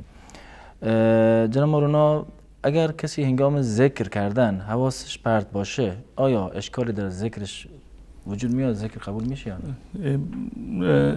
ذکر کردن یک نوع عبادت هست و این دقیقاً مثل نماز هست. هرچند که انسان در حالت ذکر و در حالت نماز و در حالت تلاوت قرآن حضور قلب بیشتری را داشته باشد، ذهنش بیشتر جمع بشود، این ثوابش بیشتر هست. و به هر اندازه که حواسش پرت بشود ثوابش هم در واقع و تأثیر ذکرش و تأثیر نمازش در واقع کمتر خواهد بود. اشکالی ندارد، انسان باید سعی بکند که در مرحله اول و در هنگام ذکر کردن یا در هنگام تلاوت در هنگام نماز حواسش جمع باشد، حضور قلب داشته باشد. اما اگر به صورت قهری حواسش پرت شد، حضور قلبش از بین رفت، معنیش این نیست که نمازش باطل هست یا ذکرش جایز نیست. جایز هست که والا اینکه انسان با زبان تنها ذکر بکند که یعنی نتواند که حضور قلبی داشته باشد، اینم تاثیر دارد، اینم تاثیر دارد و اینم ثواب دارد. و اساساً برای ذکر کردن یعنی حضور قلب جز لوازم نیست. یعنی این گونه نیست اگر کسی بدون جمع شدن حواس یا بدون حضور قلب اگر ذکری کرد ذکرش تاثیر نداشته باشه و جایز نباشه، ثوابی نداشته باشه. نه، این گونه نیست. اما اگر کسی حضور قلب داشته باشد، با اطمینان خاطر ذکر بکند، با تدبر قرآن رو تلاوت بکند، در نماز حضور قلب بیشتری داشته باشد، قطعاً ثوابش هم بیشتر هست و تأثیر ذکر در زندگیش هم بیشتر خواهد بود. درست. جزاکم الله خیر. تماس‌های بینندگان وصله. اولین بیننده رو وصل کنید. سلام علیکم، بفرمایید. سلام علیکم. و علیکم السلام و رحمت الله. بفرمایید. الو ببخشید یه سوالی داشتم. سوالتان؟ ببخشید یک پارتی من خوب نیست. خواهش میکنم بفرمایید. میگفتم ما تو روستای زنده میکنیم یه امام جمعه داریم. بله. میگن مثلا بعضیا میگن پشت سر این امام جمعه نماز بخوانی درست نیست. چرا خب؟ خب اگر ما نریم نماز بخوانیم هیچ اگر درست یعنی باشه نریم. اهل بدعت یا از طرف دولت تعیین شده؟ چرا میگن نخونید؟ والا نمیدونم. اینو شاید بدعت باشه ولی درست. انشالله پاسخ دریافت میکنید. سوال دیگه هم دارین؟ بله میگفت بعضی هم میگن اینجا میگن مثلا گوشت حیوانی که خودمون ندونیم که اینو سر بریده اگر مثلا هم خدا و پیغمبرش دیگن نمیدونم من دقیق نمیدونم سوالش چجوری بگم ولی یعنی ذبح اسلامی میگن نشده. گوشتش حلال نیست. بله که یعنی ذبح اسلامی نشده باشه. نه میگن مثلا اگرم نماز میخوانه روزه میگیره ولی میگن مثلا اگر یکی بدعت این کارا رو انجام بده گوشتی که مثلا حیوانی که سر میبره گوشتش حلال نیست. درست. دست درد نکنه. سلامت باشه. بیننده بعدی رو بس کنید. سلام علیکم بفرمایید. سلام علیکم و رحمت الله و برکاته. و علیکم السلام و رحمت الله و برکاته. بفرمایید. ما سوال داشتیم درباره همین پنجشنبگی که تموم میشوند در تاجیکستان. بله. همین علمی تاجیک عبدالقادر جیلانی میگن وای کردگی دوره همون پیدا شدگی درباره همین عبدالقادر جیلانی معلومات میدادین اگر بسیار خوب میشد. درست. تشکر میکنم از شما. سلامت باشین. تماس بعدی. سلام علیکم بفرمایید. سلام علیکم و رحمت الله و برکاته. و علیکم السلام و رحمت الله و برکاته. بفرمایید. ما یک برادر اسلامی از تاجیکستان در خدمت شما هستیم. یک سوال شدید داشتیم درباره مثلا همین چیزای خرافات‌کاری و بدعت کاری را که از مفاهمه در یک نقطه بود کردیم و در گذشت که همین همون چیزی باشین صداتون خیلی داره قطع میشه. صداتون واضح نیست. دوباره سوال بپرسین. سوال من واضح نیست؟ صداتون داره در حال قطع وصله، یعنی تکه تکه شده صداتون. یعنی ما اینجوری داریم میشنویم متاسفانه. آواز ما خوبتر نکنید. حالا خوبتر شد. حالا دوباره سوال بپرسین. ما یک سوال شرعی داشتیم اگر همین فرمای بدعتکاری و خرافاتکاری از مفاهمی باشد مثلا بعدا چکار کردن؟ بله.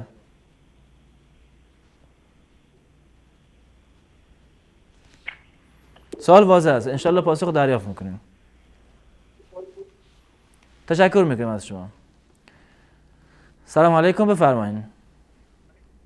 بله سلام علیکم و رحمت الله و برکاته. و علیکم السلام و رحمت الله و برکاته. سوالتون لطفاً. سلام عرض میکنم خدمت شما استاد گرامی. و علیکم السلام و رحمت الله. میرم سلام با شما در تماس میگیرم. در خدمت شما هستیم. یک سوال داشتم. بفرمایید.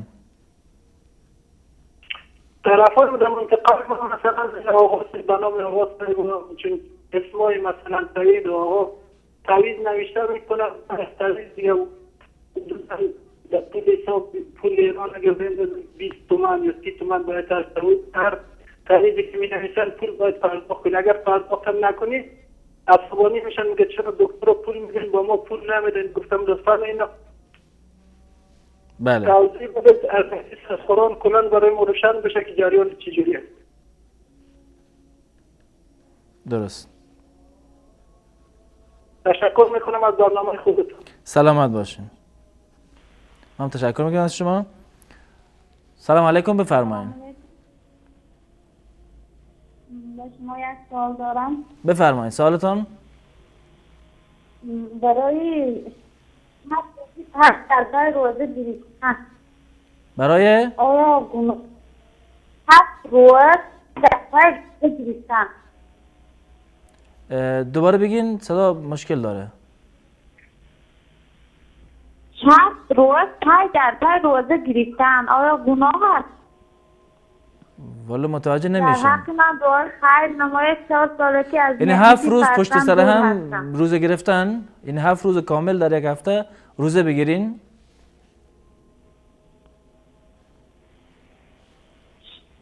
نفهمیدم. 7 روز کامل پشت سر هم روزه بگیرین. سوال این است؟ انشالله که سوال این بود، یعنی اینجوری من متوجه شدم. سلام علیکم بفرمایین. سلام علیکم. و علیکم السلام و رحمت الله بفرمایین. وصال حق؟ وصال حق و سوال شرعیتون لطفاً.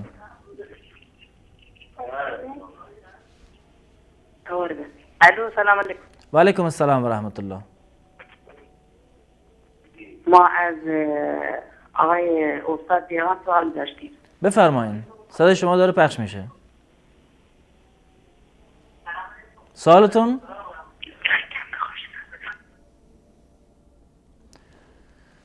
سلام علیکم بفرمایین.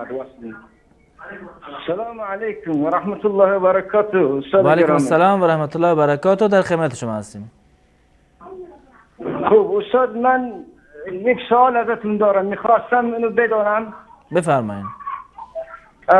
آیا خلفای راشدین چند سال حکم کردن، مثل ابوبکر صدیق یا عمر فاروق یا عثمان ذی النورین یا علی مرتضی رضی الله تعالی؟ متوجه شدی؟ بله بله. بعد یک خواهش دیگرم دارم از شما. بفرمایین. اگر سرودی داشته باشید، سرود شهسوار مدنی، آن را اگر برای ما داشته باشید پخش بکنید خیلی ممنون و متشکر میشم. برادر شما از تاجیکستان. نمیدونم، فکر کنم که نباشه در دسترس. نیست. بله تشکر میکنم از شما. خداحافظ شما. السلام علیکم و رحمت الله و برکاته. و علیکم السلام و رحمت الله. روی ادامه بدیم یا کافیه؟ چون نیم ساعت هم بیشتر تا پایین برنامه نمیرسه. سلام علیکم بفرمایید. بنده گرامی از طریق تلفن با ما صحبت کنید. صداتون داره پخش میشه. الان صدای منو داره میشنوید دیگه. الو سلام علیکم. و علیکم السلام و رحمت الله. ما از جناب مولوی یک سوال داشتیم. سوالتون بفرمایید. عرض کردم گفتن که هر کسی پایبند بر دین باشد سحر و جادو به حکم یعنی کار نمیکند. آیا پیامبر صلی الله علیه و آله رو هم جادو کرده بودن؟ بعد دیگر سوال این بود که پیامبر رو جادو کردن کسی رو که بله سوال دیگر این بود که کسی رو که جادو کردن اگر با طریق رقیه خواندن علاج نشود استفاده بردن از اون شخصانی که با جنها سر و کار دارن، یعنی که جنها دارن و اونها بر عملهای جادوگری مشغول نیستن بلکه فقط برای برآوردن جادو عمل میکنن، استفاده بردن از آنها جایز است یا نه؟ درست. سوال دیگه هم دارین؟ تشکر میکنم از شما. به حق ما دعا میکردید. سلامت باشید. سلام علیکم بفرمایید. سلام علیکم و رحمت الله و برکاته. و علیکم السلام و رحمت الله و برکاته. در خدمت شما هستیم. از استاد امین رو خواهش داشتم که آیت 113 سوره بقره رو با ما ترجمه میکردم. 113 سوره بقره. بله. و بعد با استاد انصاری میشه صحبت نه؟ الان نه، فردا شب انشالله. در برنامه سلام علیکم و رحمت روز سه‌شنبه. سلام رحمت الله. آخرین بیانده رو بس کنید. سلام علیکم بفرمایید. سلام علیکم. و علیکم السلام و رحمت الله. در خدمت شما هستیم. الو بفرمایید بیننده گرامی. سلام علیکم استاد. و علیکم السلام و رحمت الله. سوال شهریتون لطفاً. ما از تاجیکستان تلفن میکنم. در خدمت شما هستیم. آیدی نمازهای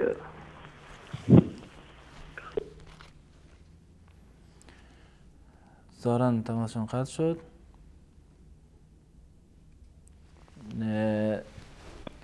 سلام علیکم، بفرمایید. السلام علیکم. و علیکم السلام و رحمت الله، بفرمایید. رسول حق. رسول حق، در خدمت شما هستیم. من 3 سوال داشتم اگر اجازه بدید. اگر مختصر باشه لطف کنید، بفرمایید. سوال اولتون؟ سوال اولین من این است که من 10 سال شد خانه‌دارم. با من خداوند فرزند نداده است. همون من بیمارخانه و من از دور بودم به همون بودم زندگی کردن گناه وی به گردن من میشد یا که نه. سوال بعدی؟ سوال دوم من مثلا یگان فرزند همین دیگدان میگندش نمیدونم بلد شما چل نشد همون یتیمخانه گرفتن ممکنه؟ بله، فرزند خواندگی یعنی. سوال سوم من در یک قشلاق زندگی میکنم. قشلاق یک مسجد کلان دارد. مردم ما بسیار روش 90 روزش نمازخانه بسیار روش در خانه هاتون میخونم. همون در خانهش خواندن درسته یا که یه مسجد مثال 300 نفر آدم میبرد؟ درست. در مسجد 5-6 کس آدم میبرد یک نماز. دیگر همش در خانهش میخونم. درست. تشکر میکنیم از شما. تشکر میکنیم. در اینجا با هم یک میان برنامه کوتاه میبینیم و دوباره باز خواهیم گشت. در خدمت شما ایزان خواهیم بود. با ما باشید.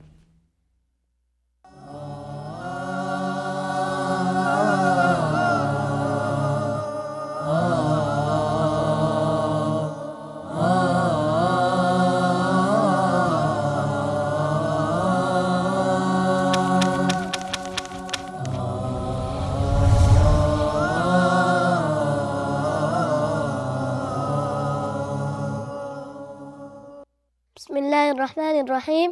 الحمد لله رب العالمين، والصلاة والسلام على أشرف الأنبياء والمرسلين نبينا محمد وعلى آله وصحبه أجمعين.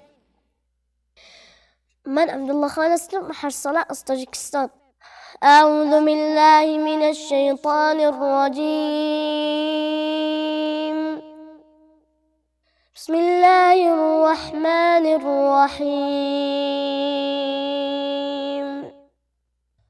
هو الذي أرسل رسوله بالهدى ودين الحق ليظهره على الدين كله وكفى بالله شهيدا. محمد رسول الله والذين معه أشداء على الكفار رحماء بينهم تراهم ركعا سجدا يبتغون فضلا من الله ورضوانا.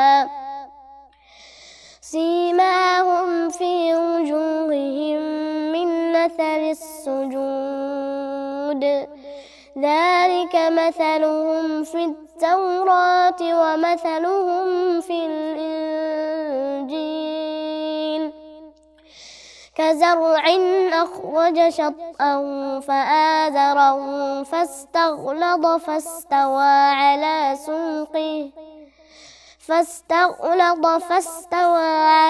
سوقه يعجب الزراع ليغيظ بهم الكفار. وعد الله الذين آمنوا وعملوا الصالحات منهم مغفرة وأجرا عظيما. صدق الله العظيم.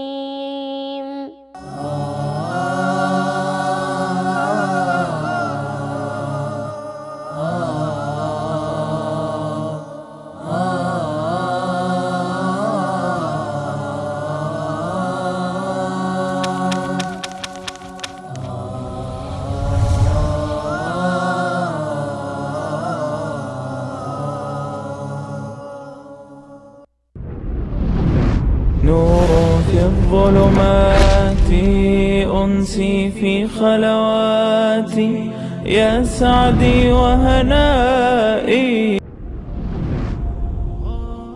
آنان که ربا میخورند همانند کسی از قبر خود برمیخیزند که شیطان او را دچار دیوانگی کرده است، زیرا میگفتند خرید و فروش مانند رباست، حال آنکه الله خرید و فروش را حلال و ربا را حرام کرده است. بنابراین هر کس که پس از رسیدن فرمان پروردگارش از این عمل باز آید، آنچه پیشتر کسب کرده از اوست، و کسانی که دوباره به رباخواری بپردازند دوزخی‌اند و برای همیشه در آتش خواهند ماند. الله ربا را نابود می کند و صدقات را افزایش می دهد و الله هیچ انسان ناسپاس و گنهکاری را دوست ندارد. نور في الظلمات أنسي في خلواتي يا سعدي وهنائي القرآن حياتي. عرض سلام و خسته نباشید مجدد دارم خدمت بینندگان عزیز. جناب مولانا بیننده پرسیدن که اگر کسی به احترام قرآن بلند میشوند، یعنی در منطقهشون رسم است و دست روی سر میگذارن به احترام قرآن، آیا این کارها درسته یا نه؟ احترام قرآن عمل کردن بر قرآن هست و در واقع تلاوت کردن قرآن هست، اما این که کسی به احترام قرآن بلند بشود، کسی دستش قرآن هست به احترام قرآن بلند بشوند یا کار دیگری انجام بدن، چون این چیزی از حدیث رسول الله صلی الله علیه و سلم ثابت نیست و اساسا این احترام به قرآن شمرده نمی شود. حتی در مورد خود شخص رسول الله صلی الله علیه و سلم هم اومده وقتی که ایشون وارد می شدن در یک مجلسی هیچ کسی به پیشوازیشان بلند نمی شد. یعنی از رسول الله صلی الله علیه و سلم وارد یک جلسه می شدن، وارد مسجد می شدن، هیچ کسی از اصحاب برای پیشواز رسول الله صلی الله علیه و سلم بلند نمی شد، زیرا که می دانستند که رسول الله چون این چیزی رو نمی پسندد. این رو رسول الله صلی الله علیه و سلم نمیپسندیدند. برخواستن به احترام قرآن یا هر کتاب دیگری یا به احترام هر فردی اساسا نباید انسان بلند بشود. جایز هست که انسان به احترام یک فردی که تازه وارد شده بلند بشود، اما انسان خودش نباید راضی باشد برای این که مردم جلوی من بلند بشوند یا این انتظار از مردم داشته باشد اگر کسی جلوی پایش بلند نشد ناراحت بشوند. رسول الله صلی الله علیه و سلم ناراحت میشدند و بدین خاطر بود که هیچ کسی این اصحاب خودشون این گونه تربیت کرده بودند، چون که رسول الله ناراحت میشدند کسی به حتی به احترام ایشان هم بلند نمیشد. در مورد قرآن هم این گونه هست، هیچ گونه دلیلی برای این که این یک احترام شمرده بشود و ما ثواب داریم چون این احترامی رو انجام بدیم، چون این چیزی اصلا وارد نشده و این جزء بدعت هایی هست که هیچ گونه اصلی در شریعت اسلامی ندارد. درست. آیا پدر و مادر پیامبر صلی الله علیه و سلم با ایمان از دنیا رفتن یا بدون ایمان؟ در این که با ایمان از دنیا نرفتن هیچ گونه شک و شبهه‌ای وجود نداره، زیرا که اونها در زمان فترت از دنیا رفتن، یعنی در زمانی که پیامبری مبعوث نشده بود، هنوز رسول الله صلی الله علیه و سلم اعلام نبوت نکرده بودند، یا پدریشون در زمانی که اصلا حتی خودشون هم به دنیا نیومده بودند از دنیا رفتند. پس بنابراین تا زمانی که الله متعال یک قومی رو دعوتی رو به اونها نرسونده و اتمام حجت نشده، الله متعال اونها رو مؤاخذه نخواهد کرد. پدر و مادر رسول الله صلی الله علیه و سلم با ایمان، یعنی در حالت اسلام مسلمان بودن، از دنیا نرفتند، زیرا که اسلام را در نیافتند. و حکم تمام کسانی که در حالتی از دنیا رفتند که دعوت اسلامی به اونها نرسیده، دعوت اسلامی به اونها نرسیده، الله متعال کسانی را که دعوت به اونها نرسیده و ابلاغ اتمام حجت نشده، الله متعال اونها را در واقع مؤاخذه نخواهد کرد. و پدر و مادر رسول الله صلی الله علیه و سلم هم در این زمان از دنیا رفتند. گرچه در این زمینه روایت دیگری هم هست از رسول الله صلی الله علیه وسلم که ان ابی و اباک فی النار، منتها این یک توجیهات دیگری غیر از این هم دارد و برخی از علما همین ظاهر حدیث رو هم گرفتن بر این عمل میکنن، زیرا که رسول الله صلی الله علیه وسلم خودشون تصریح کردن به این، اما بسیار از فقهای دیگر این رو یک توجیهات معقول دیگری هم میکنند، بدین معنی که رسول الله صلی الله علیه وسلم پدر و مادرشون در زمان فترت از دنیا رفتن، در زمانی که پیامبری مبعوث نشده بود و الله متعال اختیار دارد که در اون زمان انسانها را عذاب بکند یا اینکه عذاب نکند، یا اینکه اونها را امتحان میکند که در روز قیامت که ایمان رو قبول میکنند یا قبول نمیکنند. اون یک بحث کاملا یعنی اخروی هست که نمیشود که به صورت قطعی و 100% در مورد اون حکمی رو صادر کرد. درست، جزاکم الله خیر. کسی که نمیتونه به صورت ایستاده نماز بخونند آیا اجازه دارد نشسته بخونند؟ اگر کسی معذور هست در نماز فرض، اساساً قیام جز ارکان نماز هست، حتما باید ایستاده نماز بخونیم. اما اگر کسی معذور هست بنابر بیماری یا عوارض دیگر نمیتواند بایستد، نشسته نماز خوندن برایش جایز هست و ثوابش هم یکی هست. یعنی کسی که نشسته نماز میخواند به خاطر عذر، دقیقاً همون نماز ثوابی بهش میرسد که در حالت ایستاده نماز خونده باشد. اما در نمازهای دیگر، در نمازهای سنت نشسته نماز خوندن جایز هست. نماز سنت و نفل اگر شما بنشینید و نشسته نماز بخوانید جایز هست، اشکال ندارد، منتها ثواب نماز نشسته نصف ثواب ایستاده هست. اگر شما ایستاده نماز بخوانید ثوابش کامل هست، وقتی که نشسته نماز بخوانید بدون عذر در غیر نماز فرض، در نماز فرض حتما باید ایستاده باشید. اگر نشسته نماز خوندید نماز شما قبول نیست، اما اگر در نماز سنت نشسته نماز خواندید نماز شما قبول هست و ثوابش نصف ثوابی هست که در حالت ایستاده میخواندید. جزاکم الله خیر. نماز خواندن پشت سر امامی که اهل بدعت است، به صورت کلی در جایی که مردم چاره دیگر ندارند به جز یک امام هست، یک مسجد هست یا یک نماز جمعه هست، جایز هست پشت سرش نماز بخونن.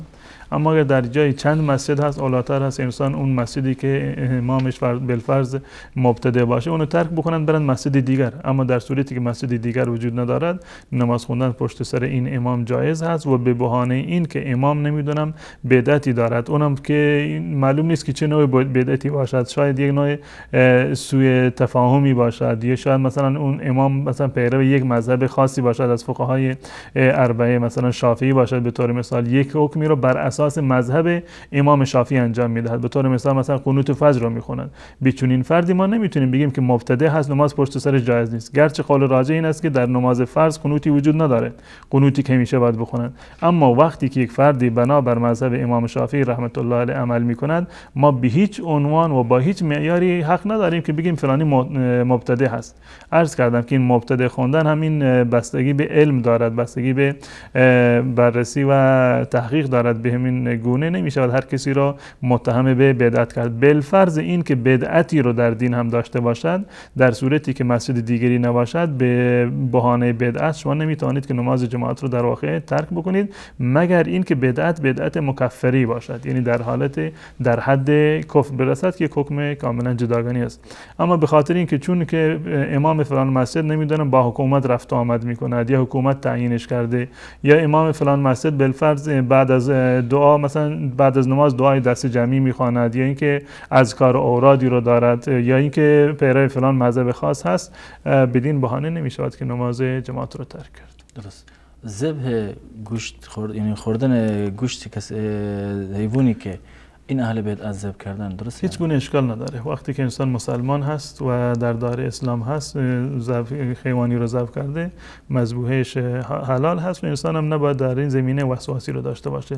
در یک شهری که همه مردم مسلمان هستند، ولی اینکه یک فرد بی‌نماز این رو ذبح کرده باشه، که فردی که پایبند احکام شرعی نیست این رو ذبح کرده باشه، ولی اینکه یک مثلا فردی که به طور مثال صوفی باشه، بدعتی باشه، یا یک یعنی افراط در تصوف یا خرافی باشه داشته باشه، باز هم ذبیحش از نظر شرعی حلال هست و خوردنش اشکال شرعی ندارد. پنجشنبگی که در تاجیکستان هست گفتن دیدگاه اسلام تمام این بدعت هستند، هم 3 روزه جشن گرفتن ختم قرآن بعد از 3 روز بعد از یک هفته پنجشنبگی یا 44 ماه، تمام اینها بدعت هستند و از نظر شرعی جایز نیست. درست. جزاکم الله خیر. عبدالقادر گیلانی چه شخصیتی است؟ شیخ عبدالقادر گیلانی همون گونه که اسمش هم هست گیلانی هست، یعنی از مازندران امروزی همون طبرستان قدیم بوده. ایشون در قرن پنجم و ششم بودن، متوفای سال 470 به بعد 471 هست و 561 ایشون از دنیا رفتن. و یک چیزی که در مورد شیخ عبدالقادر گیلانی رحمت الله علیه ذکر می شود و معمولا یعنی چندان از اون یعنی برای اون کسانی که امروز خود را پیرو شیخ عبدالقادر گیلانی میدونند برایشون زیاد خوشایند نیست. یکی این هست که شیخ عبدالقادر گیلانی رحمت الله علیه یا جیلانی ایشون حنبلی مذهب بودند، برخلاف تصوراتی که در این زمینه وجود دارند. حنبلی مذهب بودند یا به تعبیری که امروزه میگن سلفی مذهب بودند، وهابی بودند، وهابی به تمام معنا، زیرا که ایشون در باب اسما و صفات یک سلفی 100% بوده. در باب اسما و صفات الله متعال و مسائل قدر ایشون یک سلفی سرسخت بودند، یک حنبلی مذهب بودند که خیلی سخت بودند در این زمینه. حتی در زندگی نامه ایشون اومده که کان مبالغا فی الرد علی من خالفه، که هر کسی که مخالف با عقیده سلف و سلفی بود ایشون خیلی تند باش برخورد میکردن. اون صوفیایی که امروز خودشون رو چسبوندن به شیخ عبدالقادر گیلانی رحمت الله علیه، عقیدهش را هیچ وقت نگاه نمیکنند که ایشون حنبلی مذهب بوده و در باب اسما و صفات سلفی بودند، مثل همین سلفیایی که امروزه هستند و عقیده ای رو که دارند که عقیده تمام اهل سنت و الجماعت هست. عقیده شیخ عبدالقادر گیلانی رحمت الله علیه هم این بوده. ایشون در زمان خودشون امام بودند و خصوصا در مذهب امام احمد ابن حنبل ایشون شیخ زمان خودشون بودند، یعنی مفتی زمان خودشون در مذهب امام احمد ابن حنبل رحمت الله علیه بودند. ایشون واقعا جایگاه بزرگی را داشتند، انسان عابد و زاهد و فقیه بودند و امام در مذهب بودند. ایشون در مذهب امام احمد ابن حنبل و در عقیده هم عقیده صحیحی رو داشتند، سلفی عقیده بودند. منتها در مورد ایشون یک سری بدعاتی رو و کرامات نادرستی رو به ایشون نسبت میدن، خصوصا کسانی که خود را صوفی میدونند یک سری کراماتی رو که احیانا به حق و احیانا به باطل به ایشون نسبت میدن که این چیزها در واقع درست نیست. با توجه به مذهب ایشون و با توجه به عقیده ایشون این سری خرافات و بدعاتی که اهل تصوف به ایشون نسبت میدن به هیچ عنوان نمیتواند که در واقع صحیح بوده باشد. جزاکم الله خیرا. بیننده بعدی گفتن که اگر کسی بدعتی انجام بده ولی نفهمه که بدعت است، آیا بازم گناه داره؟ اگر کسی یک کاری رو نادانسته انجام میداده و بعد از اینکه بهش توجیه شده و اتمام حجت شده اون ترک بکند، چون چیزی انشالله که گناهی رو نخواهد داشت. یعنی معذور به جهل است، خصوصا اگر این در یک موردی باشد که یعنی معمولا عوام مردم شاید اون رو درک نکنند. درست. جزاکم الله خیر. بیننده بعدی گفتن که بعضی هستن به اسم آقا و سید در منطقه شون که تعویض می نویسن و پول می گیرن، رفتن پیش این افراد چه حکمی دارن؟ نه، اون کسانی که خودشون رو سید میدونند و از این راه کسب درآمد میکنند دارن سوء استفاده میکنند از سید بودن خودشون، بالفرض اگر سید باشند. تعویض نوشتن از نظر شرعی جایز نیست، یعنی این که کسی تعویضی رو بنویسد برگردن خودش آویزان بکند، این از نظر شرعی و قول محققین در این زمینه این جایز نیست، مگر بعضی از علما گفتن به شرطی جایز هست که جز آیات قرآن باشه. من بارها عرض کردم ولو این که از آیات قرآن هم باشد بازم جایز نیست، زیرا که این یک نوع اهانت به قرآن هست. در حالت جنابت اینو برگردن میبندن، در دستشویی میروند، میخوابند با همین، زیر سرشون زیر بدنشون قرار میگیرند و این یک نوع اهانت هست، با توجه به اینکه رسول الله و صحابه همچنین این کاری رو در واقع انجام ندادن. اگر قرآن شفا هست، خواندن قرآن شفا هست، یا دمیدن قرآن رو بخوانید، خودتون بر خودتون بدمید. رسول الله صلی الله علیه و سلم معوذتین رو میخوندند و در دست خودشون میدمیدند و بر بدن خودشون مس میکردند، دست و صورت و بدن خودشون را. این روشی هست که از قرآن میشود استفاده کرد در این زمینه. اما نوشتن قرآن، آویزان کردنش در خونه یا بر روی جسم از نظر شرعی هیچ گونه اصلی رو ندارد و به نظر من این اهانت به قرآن هست، نه طلب شفای از کلام الله متعال. درست. جزاکم الله خیر. روزه گرفتن 7 روز پشت سر هم، یعنی به صورت پشت سر هم روزه بگرفتن، آیا از نظر شرعی درسته یا نه؟ اصل سنت در این است که انسان، یعنی بهترین روشش این است که اگر کسی میخواد زیاد روزه بگیرد، یک روز روزه بگیرد و یک روز را روزه نگیرد. اما اگر کسی بالفرض خواست که مثلا نذری کرده بود 7 روز پشت سر هم روزه گرفت، اشکالی ندارد. قضایی برگردنش بود 7 روز پشت سر روزه گرفت، بازم اشکالی ندارد. به صورت اتفاقی دلش خواست و ذوق و شوق داشت مثلا یک هفته رو روزه بگیرد، بازم از نظر شرعی اشکالی ندارد. اما اگر کسی میخواد که یعنی همیشه روزه باشد، یعنی یعنی نذر کرده که مثلا من تمام عمر روزه میگیرم یا اینکه به طور مثال میخواد همیشه روزه بگیرد، بهترین روشش همون صوم داودی هست، یعنی یک روزی رو روزه بگیرند، روز بعدش رو روزه نگیرند.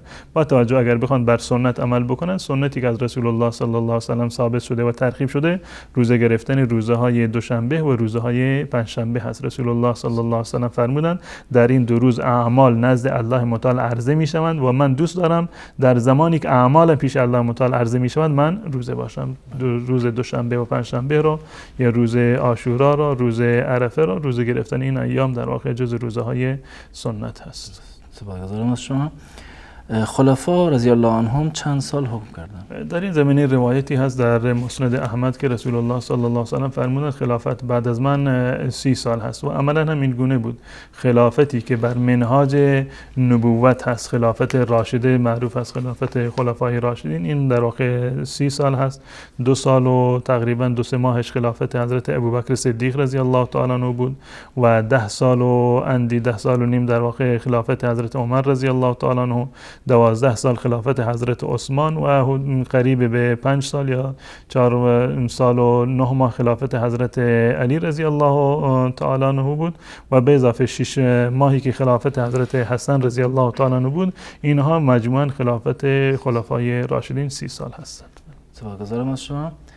داستان جادو کردن رسول الله صلی الله علیه و سلم را خواستم بیانده. بله، این واقعیت هست که رسول الله صلی الله علیه و سلم در واقع سحر شدند. منتها شاید این بینندمون اشکالش از اینجایی پیدا شده که من درس کردم که بهترین راه برای حفظ خود از تاثیر سحر و جادو این است که انسان پایبند باشد. بله این گونه هست، یعنی کسانی که اهل دین و نماز هستند یعنی کمتر در معرض در واقع سحر و جادو هستند و بالفرض این که سحر و جادو بشوند، این سحر و جادو تاثیرش بسیار اندک هست. به طور مثال اذکار و اورادی هست که مثلا انسان بخواند یک خاصیت خاصی رو مثلا ذکر شده، به طور این که مثلا بعد از خوندن در نماز صبح یا نماز مغرب خوندن معوذتین یا قل هو الله احد تأثیری که برای اینها اومده یا هر دعاهای دیگری که در واقع تأثیری داده که الله متعال به وسیله اون ادعیه انسان را حفظ میکنند، اما اینها به صورت کلی مانع از تقدیر الله متعال نیستند. اتفاق میافتد که شما یک روز این ذکر رو نخونید، این ذکر و اوراد رو یک روز فراموش بکنید و در اون روز برای شما مقدر باشد که مثلا دچار سحر بشوید، دچار جادو بشوید، یک مصیبتی بر شما در واقع بیاید. و این که رسول الله صلی الله علیه و سلم سحر شدن اساسش یعنی یک فلسفه و حکمت دارد، یعنی برای خود باز کردن سحر هست و برای حفاظت از سحر هست و برای روش باز کردن سحر هم در واقع هست. و خود این که رسول الله صلی الله علیه و سلم هم سحر شدن سحر بسیار خفیفی بود، گرچه اصل سحر خیلی یعنی قوی بود که سحر کرده بودند. لبید ابن الاعصم وقتی که رسول الله صلی الله علیه و سلم را سحر کرد، اما تأثیر سحری که بر رسول الله صلی الله علیه و سلم یعنی تأثیر کرد فقط در اندازه بود که ایشون گمان می‌کردند که یک کاری رو انجام دادند و در حالی که انجام نداده بودند. یعنی یک سری تخیلی در ذهن رسول الله صلی الله علیه و سلم ایجاد شده بود و بیشتر از این بر رسول الله صلی الله علیه و سلم یعنی تأثیر نکرد، به صورتی اینکه رسول الله نفهمند که چی میگویند، چه کاری رو انجام دادند، یا اینکه برخلاف دستور الله متعال یک چیزی رو بگن یا یک حکمی رو فراموش بکنن. تا این اندازه بر رسول الله صلی الله علیه و سلم تاثیر نگذاشته و قطعا نماز و روزه و پایبندی، یعنی اگر به صورت کلی بالفرض که اگر از سحر جلوگیری نکند، عوارض سحر رو به حد اقل حتما میرساند. جزاکم الله خیر.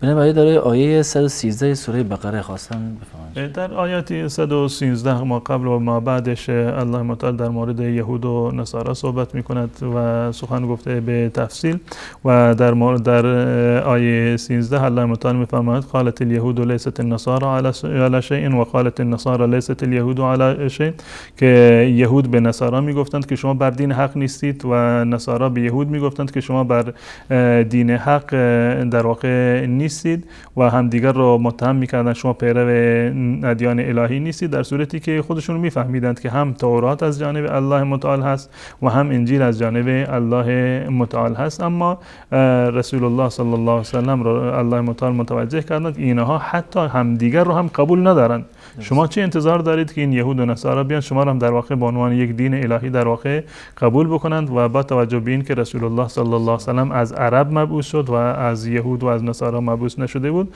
بدین خاطر است که رسول الله صلی الله علیه و سلم در این آیه مورد یعنی این گوشزد شد از جانب الله متعال که اینها یهود و نصارا حتی خودشون هم یکدیگر رو در واقع قبول ندارند و این کسانی که مشرکین هستند این مشرکین هم شما رو قبول ندارند مانند یهود و نصارا. جزاکم الله خیر. یعنی بعدی گفتن که خداوند بهشون فرزندی ندادند و رفتن پیش کسانی که دعایی برایشون بنویسن. اگر این دعاها صحیح نباشد و اینها بخوانند آیا گناه بر گردنشان هست؟ اساساً برای کسی که شما رفتید طلب دعا کردید مطمئن هستید که انسان جادوگری نیست، اشکال نداره انسان بره پیش امام مسجد، پیش یک انسانی که فکر میکند که متقی و پرهیزگار هست و ازش بخواد که برای من دعا بکن که الله متعال به من فرزندی را عنایت بکنه. ما هم دعا میکنیم که الله متعال به این عزیزمون و تمامی عزیزانی که ازدواج کردن و تا کنون الله متعال به اونها بچه عنایت نکرده، انشالله که بچه صالح و نیکوکاری رو الله متعال به تمام کسانی که ازدواج کردند عنایت بکنه. در زمانی که به حد سحر و جادو نرسد اشکال شرعی ندارد، یعنی جایز هست که برن طلب دعا بکنن. گرفتن فرزند از یتیم خانه باز هم اشکالی ندارد، اگر بخوان فرزند کسی دیگر رو پرورش بدن هیچ گونه اشکال شرعی ندارد، اما سعی بکنند که این رو در واقع به یک گونه به طور مثال یعنی از عزیزانشون مثلا خواهر این شوهر یا خواهر خانمشون در واقع وقت اگر در زمان کودکی هست اینو شیر بدن که در واقع برایشون محرم باشد، این اولاتر و بهتر است از نزدیکان خودشون. بله از نزدیکان خودشون. الله خیر. و غیر از این وقتی که مثلا یک کسی فرزندی رو میگیرد و تربیت میکند رسول الله صلی الله علیه و سلم فرمودند انا و کافل الیتیم یوم القیامت کهاتین، در روز قیامت من و سرپرست یتیم این گونه خواهیم بود، یعنی کنار هم و نزدیک هم خواهیم بود. یک فضیلت خیلی زیادی رو دارد که انسان یک فرزند و بچه یتیمی رو بگیرد و پرورش بدهد و تحت تکفل خودش قرار بدهد. جزاکم الله خیر. بیننده بعدی گفتن در شهر ما یک مسجد بزرگی هست که جمعیت زیادی هم درش جا میشه ولی متاسفانه 90% مردم در خانه نماز میخونن. در این حالت که مسجد خالی است و مردم در خانه نماز میخونن آیا نماز خواندن در خانه درست میشه؟ واقع میشه؟ در این زمینه که روایتی هست که لا صلاة لجار المسجد الا فی المسجد، منتها این روایت از نظر سندی اشکال داره، روایت صحیحی نیست و روایت ضعیفی هست. در این روایت اومده که نماز همسایه مسجد جایز نیست مگر در خود مسجد و منتها از این حدیث نمی شود استدلال کرد برای نفی نمازش. برای نفی نماز روایت دیگری در این زمینه وجود دارد. حضرت عبدالله ابن مسعود رضی الله تعالی عنه در حدیث می‌فرمایند که رسول الله صلی الله علیه و سلم فرمودند که این نماز را برش مواظبت بکنید که حیث ینادى بهن، در جایی که برایشون یعنی ندا داده میشد، این اذان گفته میشد، در همون جایی که اذان گفته میشد یعنی در مسجد شما بروید این نماز را در واقع اقامه بکنید. و رسول الله صلی الله علیه و سلم فرمودند هممت ان امر رجلا یقیم الصلاة، که من تصمیم گرفتم دستور بدم که اینجا نماز را اقامه بکنند، فاختلف انا، و من برم با یک گروهی به نزد کسانی که در نماز جماعت نمیآیند، فاحرق علیهم بیوتهم، خونه هایشون رو به آتش بزنن. یعنی ببینید چه وعید خیلی سختی رسول الله صلی الله علیه و سلم فرمودند که من دلم میخواد دستور بدم یکی در مسجد نماز رو شروع بکنه و برم نگاه بکنم که چه مردانی تو خونه هستند و برای نماز جماعت نمیخوان، دلم میخواد که اونها رو در واقع یعنی با خونه هاشون بسوزانم. یعنی تا این اندازه این حکم در واقع این شدید هست. و از این حدیث علما استدلال کردند که حضور در نماز جماعت واجب هست. حضور نماز جماعت در واقع واجب هست، انسان باید سعی بکند حتما نماز را در مسجد بخواند. منتها اگر اتفاقی افتاد نتونستند برن مسجد هیچ گونه اشکالی نداره، در مسجد در منزل میتونن نماز بخونن، به جای اینکه در منزل تنهایی نماز بخونن در منزلشون میتونن که نماز جماعت بخونن، خودش با زن و بچه‌ش میتونن نماز با جماعت بخونن. نمازشون در واقع از نمازی که فرادا بخونن ثوابش خیلی بیشتر است و نمازی که در مسجد خونده میشه به مراتب ثوابش بیشتر از نمازی هست که انسان در غیر مسجد میخواند و با غیر جماعت میخواند. حداقل 25 درجه یا 27 درجه در واقع برتری دارد و ثوابش بیشتر خواهد بود. جزاکم الله خیر. خسته نباشید میگیم به شما. وقت برنامه تمام شد، سالان تمام شد. از بینندگان عزیز نیست که تا الان پای برنامه نشسته بودن بهشون خسته نباشید میگیم و ازشون تشکر میکنیم و تا یک دیدار دیگر همه شما را به الله متعال میسپاریم. السلام علیکم و رحمت الله و برکاته.